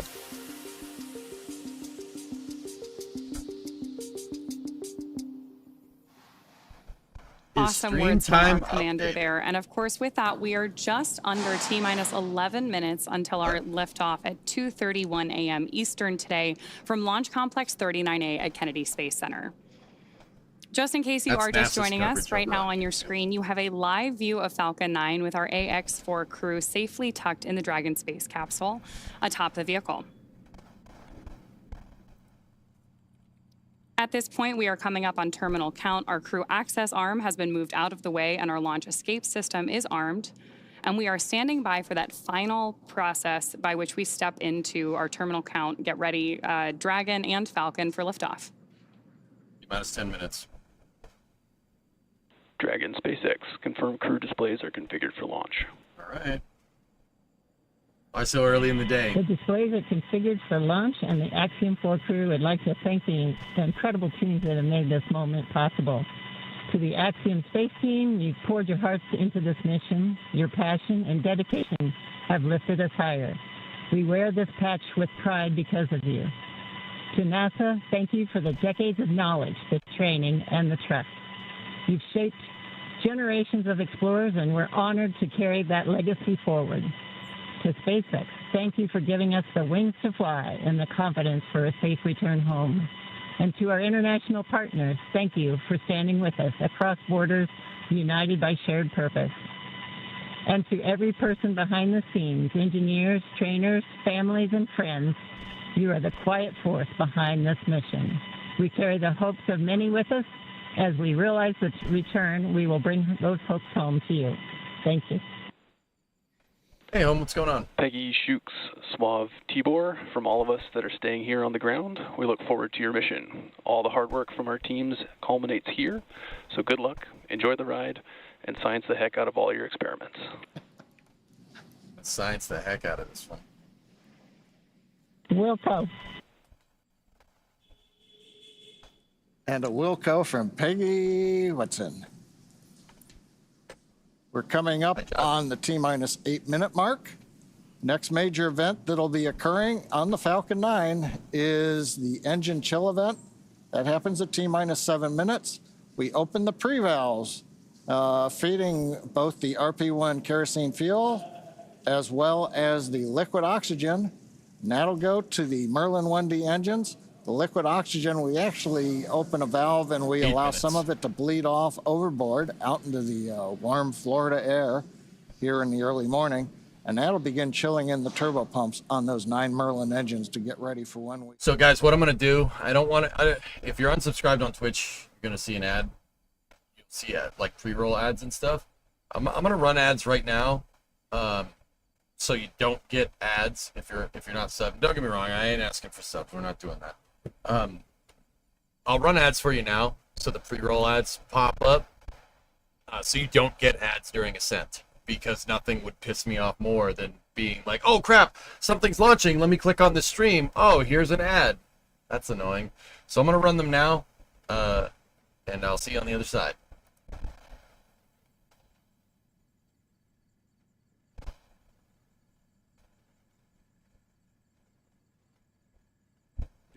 And if you're still here, hey, what's up? People on YouTube are like, oh, this is Space. Show Simba 1 with 5 subs. Thanks, man. As we continue to load RP1 onto the first stage. Falcon 9 is powered by liquid oxygen and RP1, which stands for rocket propellant 1, which is a highly refined type of kerosene. Thermal conditioning in the first stage engine. By the time we reach liftoff, Falcon 9 will have... So what they're doing right now is, as John said, they're opening up pre-valves into... Hey, Kershak, thanks for that prime sub. I appreciate it. They're opening up the pre-valves in Falcon 9 to chill down the engine. Specifically, what they're trying to do is chill down the fuel pumps. Falcon 9 is moving extremely cold propellants. It has really cold liquid oxygen. That's what all this condensation stuff is here. And you got to be careful. You got to be careful with that. You don't want to run really cold propellants into a like ambient air temperature engine or fuel pump. That can cause the liquid oxygen to flash and evaporate. You don't want that happening inside of your fuel and oxidizer lines. So what they do is they thermally condition. They bring the turbine machinery and the fluid impellers on the Merlin engines down to the right temperature, the right operating temperature. Because the right operating temperature is really cold, because you're moving really cold propellants. The black portions of Dragon. So we've got solar arrays on part of the Dragon. What's the difference between RP1 and kerosene? And then we also have batteries on board. It's a little bit more refined. They refined it a little bit more. Now we have completed loading fuel Do they wear on both diapers? the first and second stage. Yes, they have absorbency garments on. That's what they call them. Dragon does have a toilet on board. One of the last things they do before they go up the tower and go into the pad is use the head over here. It's behind this. It's behind that concrete thing. But if you gotta go, you gotta go. But there's not a lot of time between using the head here. It's about 2 hours between using the head right there and then Dragon's toilet becoming available when you get on orbit. So they do have them. It's one of the cases of better to have it and not need it than need it and not have it, you know? But yeah, they do have them. Dragon is on internal power. Great view there of Dragon sitting Strong back retract has started on top of Falcon 9. And we'll look for those clamp arms around the base of Dragon, just beneath those solar panels John was just talking about, to begin opening up so the strong back can pull away. Okay, so watch the strong back is the used clamper both to arms move still. Falcon 9 They'll out open to up the and launch strong pad back ahead of back. liftoff and to provide all of the fuel and comm umbilicals that we're using in the lead up to launch. There are those clamp arms opening up. And then we'll see the strong back pull just about 2 degrees away from Falcon 9 in the final lead up to launch. Then at liftoff, it'll move to a full 45 degrees away from the rocket. Great live shots there of the capsule on board the rocket here. So if there's any Starbase fans or Starship fans, look, they're putting down footings over here for a new prop farm. Or it could be the water suppressor system for the Starship pad that's over there. See all these footings right here? That's for new tanks. You can see the tanks that they're going to put on them over there. Seconds away from the expected call out that LOX load has been completed on board our first stage.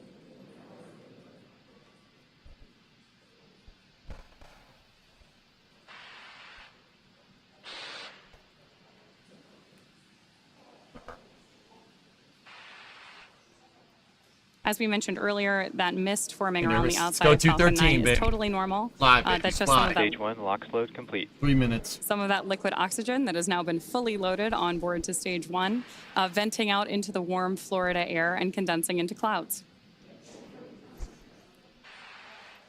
So we continue Yes, to Graham. check off events here in the last minutes of the countdown. Dragon is in terminal count and is on internal power. Good. And the confirmation a minute ago, we started the move into transition. Sorry, drummer. And there on the left side of the screen and Yeah, the a right, car you you can wouldn't have see to some leave of the for work watch right now, parties, just saying. Paul. Yeah. Absolutely. On our left side of the screen, you can see the school in India. And then the right side of the screen is the planetarium in Poland with students and fans of this crew cheering on what's about to be a momentous moment. Heck, Yeah, good, the watching launches in planetarium, a keeping it planetarium dark in there for him. Okay, we're waiting to hear Hey, the Hearn. confirmation that second stage LOX load is complete. That should be coming up momentarily. 2 minutes. Oh, nice, drummer. Stage 2, LOX load complete. There's that confirmation from Mission Control right on The schedule. tower is left over so from the the next shuttle major program, yes. visual milestone we're likely to have from the outside of the spacecraft is going to be venting. Dragon is in auto idle. Confirmation there from Mission Control that What's we the are weather in here? auto It's idle about the on same board as Florida. Dragon in that final minute and a half before launch. Seriously. Now we are it's about the same expecting status, gas though. closeouts to be followed by some loud venting, and we're likely to see a larger cloud of liquid Gas oxygen. closeout has started. Expect loud venting. It's out of 90 seconds. There's instructions to the crew, also right on schedule. And a great nighttime shot of Dragon sitting there at historic Launch Complex 39A with the AX-4 Tibor crew Kapu safely over there. tucked inside with just over a minute to go until liftoff. Seated left to right inside Dragon from this camera's perspective, you have Tibor Kapu there on the left-hand side. Then beside him is our pilot, Shubhanshu Shukla. Then to the other FPS side is armed. Falcon 9 is in startup and is now controlling. is Flight Commander termination Peggy system is Whitson. on. And Dragon then is in far countdown. on the far Falcon's side engine is start. Sławosz Uznański, Wiśniewski Avisa. 45 Dragon, seconds. SpaceX, go for launch. Launch director reports go. AX4 is go for launch. Peggy Whitson reports go. The X4 crew is ready to fly. That is great news for Mission Control and from our crew on board Dragon. 30 With that, we are seconds. just at T-minus 30 T-minus seconds 30 seconds. to lift off of AX4. Let's go 20. AX4. 15 seconds. Sound suppression water system 10, is on. 9, System 8, is on. 7, 6, 5, 4, 3, 2, Ignition. 1. Ignition. And liftoff. Peggy Whitson calls 1 Alpha. AX-4 is in the air. A new chapter in space takes flight. Godspeed, AX-4. Fly, baby, fly. Peggy Whitson calling the 1 Alpha abort contingency at liftoff there. That's normal. A little bit later in the flight, you'll hear the call for 1 T+30 seconds on Bravo. the flight with the AXIOM-4 crew on board Dragon, headed to the International Space Station. Should get a call for power and telemetry here in the next Waiting 5 to hear seconds. call-outs from the Falcon 9 engineering team. That's what I just said, John. Power and telemetry nominal. See? Stage 1 throttle. Stage 1 is Throttling entering down the throttle 9 bucket. Merlin engines. We're into the throttle bucket, preparing for max Q. Max Q. Maximum dynamic pressure. Peak aerodynamic load being exerted on the Vehicle is supersonic. I'm going to go over there. We should begin throttling the Merlin engines back up now.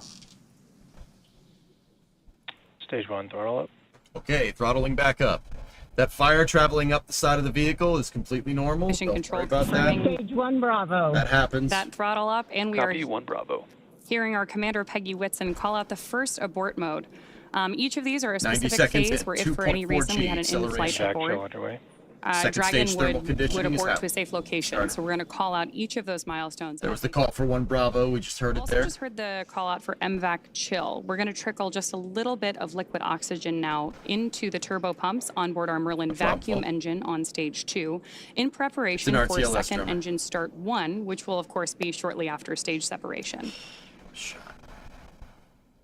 Now, at this point, we are just 2 about minutes in, 30 everything seconds looking away good. from 4 events that 3.1 are G going to happen in acceleration. rapid succession. The first one will be main engine cutoff, or MECO, then again followed by stage separation, ignition of that second stage engine, which we are already Stage 1 preparing Bravo. for, as well as the Throttling down first stage's the boost engines back for burn. main engine cutoff and separation. You should see With that them shut confirmation down from here in mission the next control that 20 we are seconds, throttling the or 10 first stage seconds. engines down, we are expecting MECO at T plus 2 minutes and 26 seconds. There we go. All MECO. engines shut. Stage separation. Should get a call for 2 Alpha. Confirmed.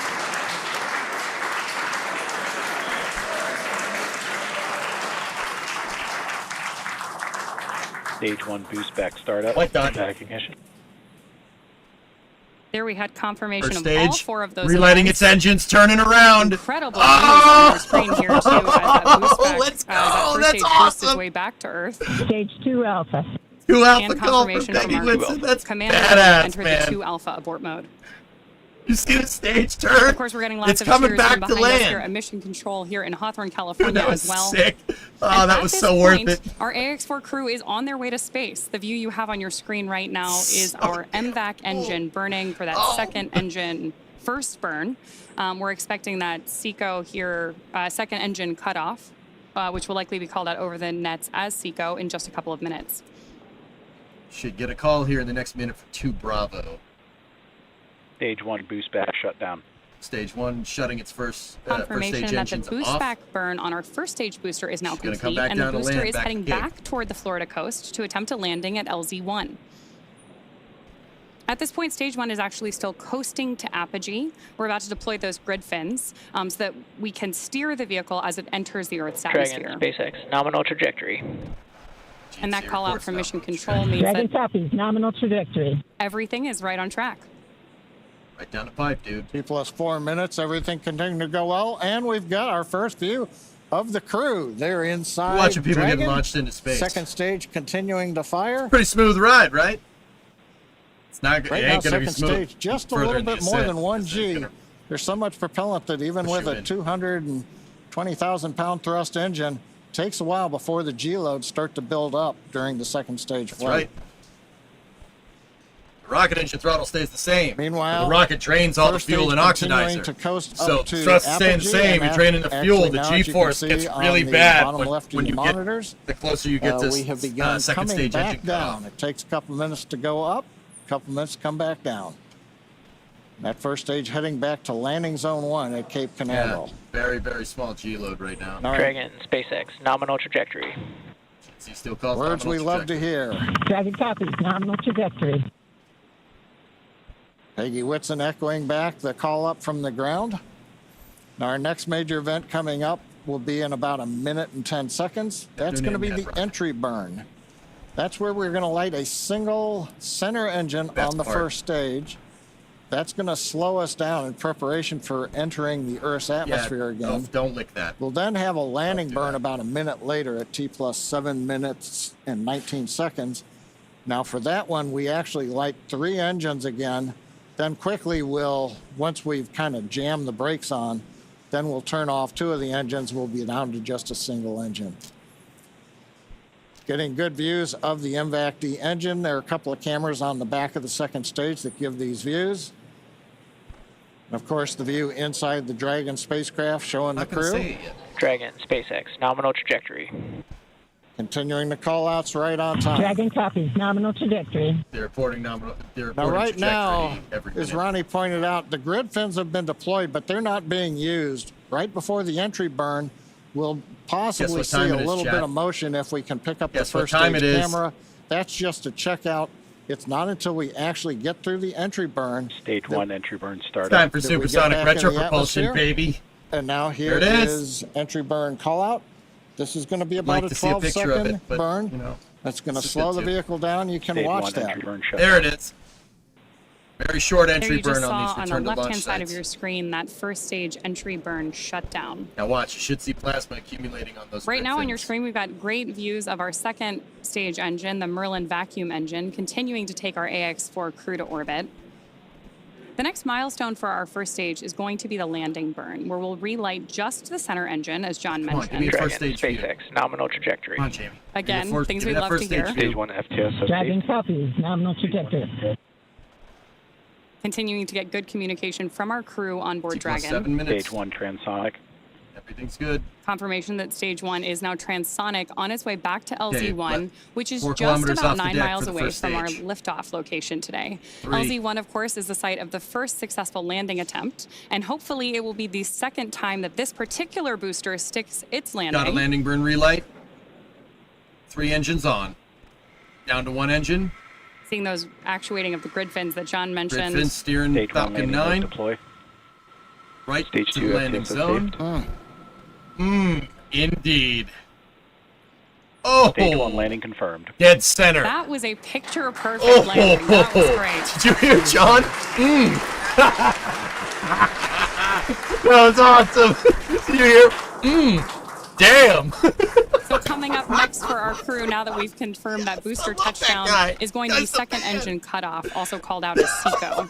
Then the second stage will coast for a few minutes until Dragon is commanded to separate from the second stage. Indeed. There's our AX-4 crew John's the awaiting best. that SECO call That out makes here. me so happy. I agree. Stage 2 is in terminal guidance. All right, stage 2 running on terminal or closed loop guidance, meaning that it's using its onboard its onboard inertial Good measuring continued burn units from our to second guide, stage engine there. Now, guide at the this vehicle. point, our crew is experiencing about Right, 3 Element? Gs in the lead up to SECO 1, which of course will be their first taste of microgravity. SpaceX Dragon, Shannon. Shannon. There's confirmation Copy, Shannon. of the Shannon abort mode. That is the final abort mode before second stage engine cutoff here for SECO 1. MVAC shutdown. We got a good shutdown. Stand by for the call for nominal orbit insertion.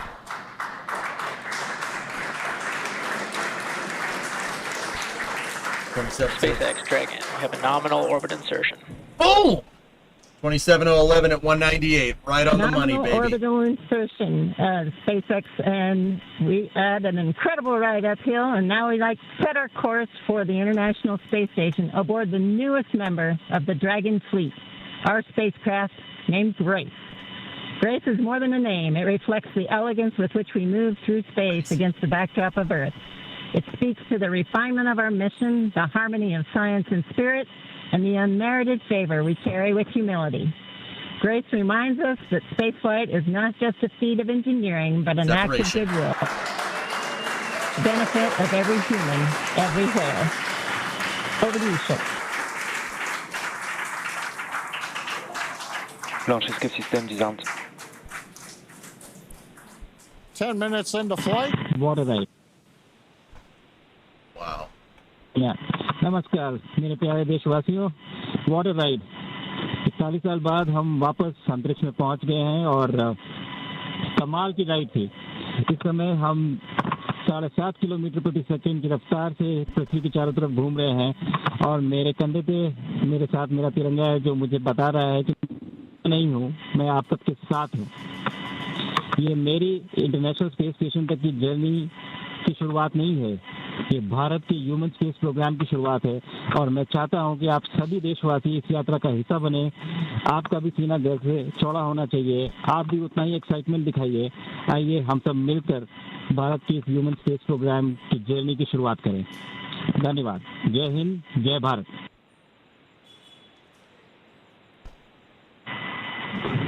Thank you, Shuk.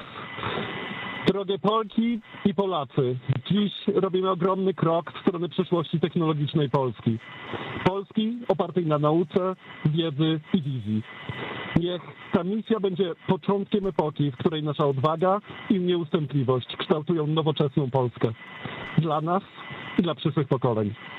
Kosmos zawsze jednoczył ludzi. Zabieram dziś z ziemi cząstkę każdego z was. Waszej siły, waszej nadziei, waszego zaufania.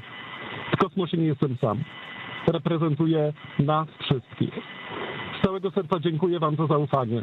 Kosmos dla wszystkich. Space for everyone. And with that, over to you, Tibor. Olen Ken into space. Panie Wiesław, 15 millió magyar emelt ma idáig. Támogatásotok olyan, mint a szürke hamu alatt nyugvó parázs. Belül csendben ízik, de ha fát dobnak rá, egyként lángol. Hálás és büszke vagyok, hogy a hazánkat képviseltem. Családomnak és barátaimnak köszönöm, hogy ti vagytok a legerősebb támaszaim. A ti hangotok hangosabb, mint a rakétánk, erőtök nagyobb, mint a gravitáció. A világűr mindenkié, a Föld pedig egyetlen. Mi a bolygónk 4 különböző pontjáról indultunk, de társakként, barátokként érkeztünk ide. A mi küldetésünk a tiétek is. Köszönöm mindenkinek szerte a világon, akik hozzájárultak ez a gyönyörű naphoz. Egynek minden nehéz, soknak semmi sem lehetetlen. Go AX4!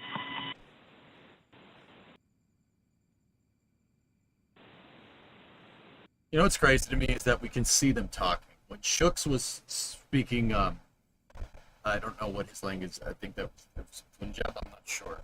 But you could see them. You can see them talking. That's what gets me about this. You can actually see them saying stuff to each other and talking. That's just, damn, that's cool. And we are getting some views inside of the newly named capsule that the crew announced today. On behalf of the entire SpaceX launch team, thank you. It's been a privilege to work with you so far, and we're excited for you to have a safe flight and a safe return home. Good things come to those who wait. Godspeed to the maiden crew of Grace.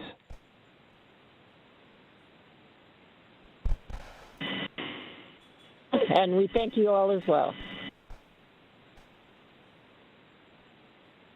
And so with today's successful launch of AXIOM-4, the teams at NASA's Johnson Space Center will continue to monitor Dragon's flight to the International Space Station over the next 28.5 hours. NASA's role in this journey really kicks in at a period called integrated operations, which begins during the spacecraft's approach to the space station and continues during the crew's stay aboard the orbiting laboratory, where they will conduct science, education, and commercial activities, and will conclude once the spacecraft exits the vicinity of the International Space Station. During integrated operations, the NASA, SpaceX, and AXIOM space teams are all working in lockstep. The teams here are preparing for a docking of AXIOM-4 to the space station at 7 a.m. Eastern on Thursday morning, and will continue to monitor the approach until then. But for now, that will be it for us here in Mission Control Houston, but we'll be back with you at 5 a.m. Eastern for docking, hatch opening, and welcome coverage. So with that, back over to you, Hawthorne. Thanks so much, Sandra. Over the next 28 and a half hours, the Dragon spacecraft Grace will execute a series of burns to gradually raise and line up the AX-4 crew for docking with the International Space Station in what we refer to as the activation and rendezvous phase of flight. In just a few minutes, the crew will change out of their spacesuits to get a little bit more comfortable for flight and will enjoy their first meal aboard the spacecraft. Over the course of their flight, they will also have a rest period that will last for about 8 hours. Before they arrive at the space station, we will have 3 potential opportunities to chat briefly with the crew on orbit. While we're hopeful that one of these will work out, none of them are guaranteed, as they're dependent both on crew schedule and ground station coverage. But if we are able to support, we'll make an announcement on our social media channels no later than 15 minutes before the event start time. In the meantime, be sure to keep tabs on this mission at axiomspace.com, and you can track Dragon's flight on spacex.com/launches. And even if we aren't able to talk live with the crew, we will continue to provide updates on the mission across our social media channels. And then as Dragon and the AX-4 crew approach the International Space Station tomorrow, June 26th, we will pick back up with our live joint coverage of the AX-4 crew's docking to the station with NASA. Please keep an eye on Axiom Space and SpaceX social channels for updates, as there will be plenty of incredible moments to share with you over the next 2 weeks. From all of us at Axiom Space, thank you, SpaceX. Thank you, NASA, for making today possible. Thank you to ISRO and ESA and Hunor for pursuing this endeavor with us. What started with joy now continues on with grace. And we will see you very soon.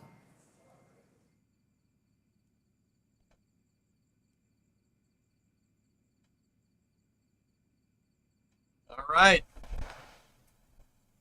It's a pretty damn good mission, dude. I don't know why. I don't know why when that thing launched, I got a little fired up. I've watched hundreds of these things. That one really made me happy for some reason. I don't know what it is, dude. Oh God. What a No, not that part. No, not that part. Damn it.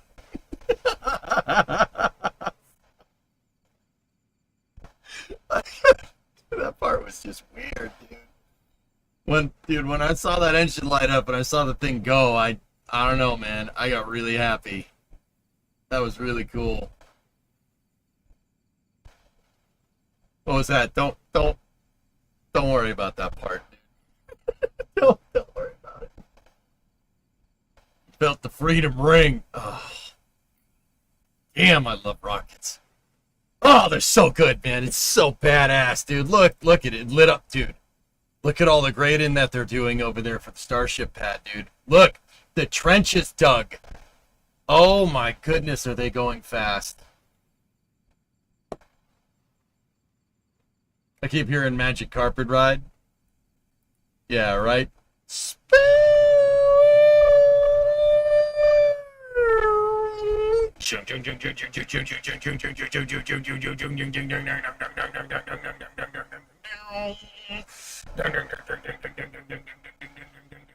I like to dream it. Just ride between the summer trees. Yep, no, I get you. It absolutely works, man. Oh, man, that's good stuff. Good stuff, dude. Can we get a replay of that booster flip? Hell yeah, we can, dude. Watch this.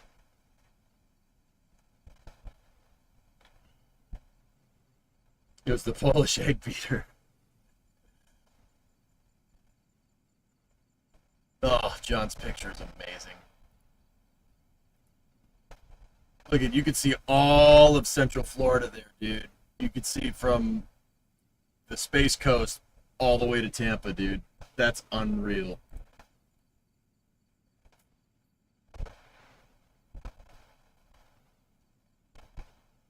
Dude.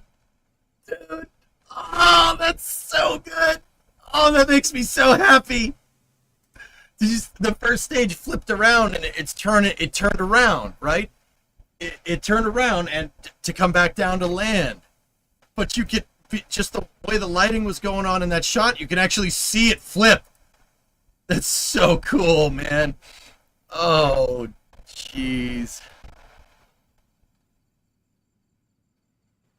I've watched hundreds of these things, man. That's still cool. I don't give a frick what anybody says. That's still cool.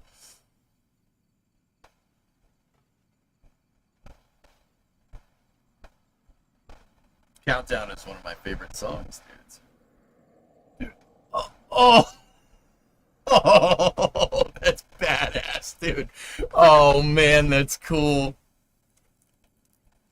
There it goes. Bye-bye.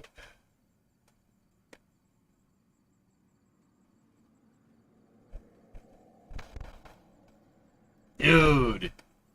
Wait, and then the best part. We gotta get the...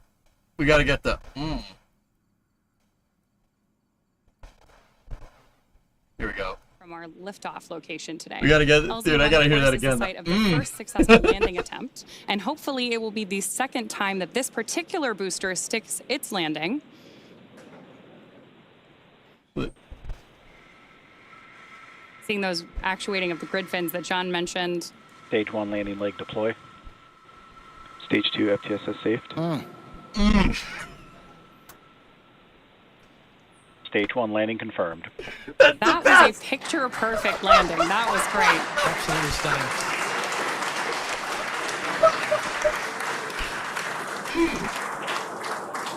stunning. So coming up next for our crew, now that we've confirmed that booster touchdown, That's is so going to be good. which is just Yeah, hear about it 9 again. miles away from That's our so liftoff funny. location today. LZ1, of course, is the site of the first successful landing attempt, and hopefully it will be the second time that this particular booster that's so sticks funny. its landing. I love it. John's the best. Seeing those actuating of the grid fins that John mentioned. Stage 1 landing leg deploy. Stage 2 FTSS safed. Stage 1 landing confirmed. Oh, what a good day. What a new sub alert.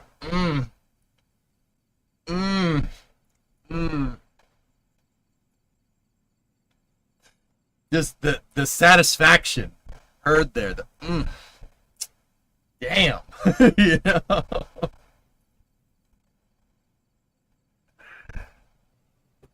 That's the Spruck, man. All right, guys. Well, that was fun. That was a lot of fun. I love covering this. What's the uptime? 14 hours, 17 minutes, baby. That's how we roll. I'll see you guys tomorrow. Actually, a little later today at this point if you're on the Eastern Seaboard. Actually, it's today for everybody that's in the continent. All right. I'm going to go get sleep. I'm not sure how, but I'm going to go get some sleep. I will see you guys tomorrow. We have the summer car special. All right, so we're gonna work on the blue car, and you're gonna watch me sweat my balls off. That's gonna be fun.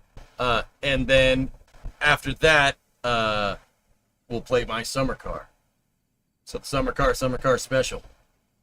I'll see you guys tomorrow in the morning, and yeah, just continue. Because guess what, dudes? Guess what? Not only do we have the summer car special tomorrow, there's a Falcon at noontime or 12:39 p.m. So that is, what is it? 9 hours from now, give or take. Actually, it's like 9.5 hours from now. So I gotta go get some sleep. I'll see you guys in a little bit. Thank you very much for watching, and I hope you enjoy the AX4 coverage. Have a good night, everybody. See you in the morning.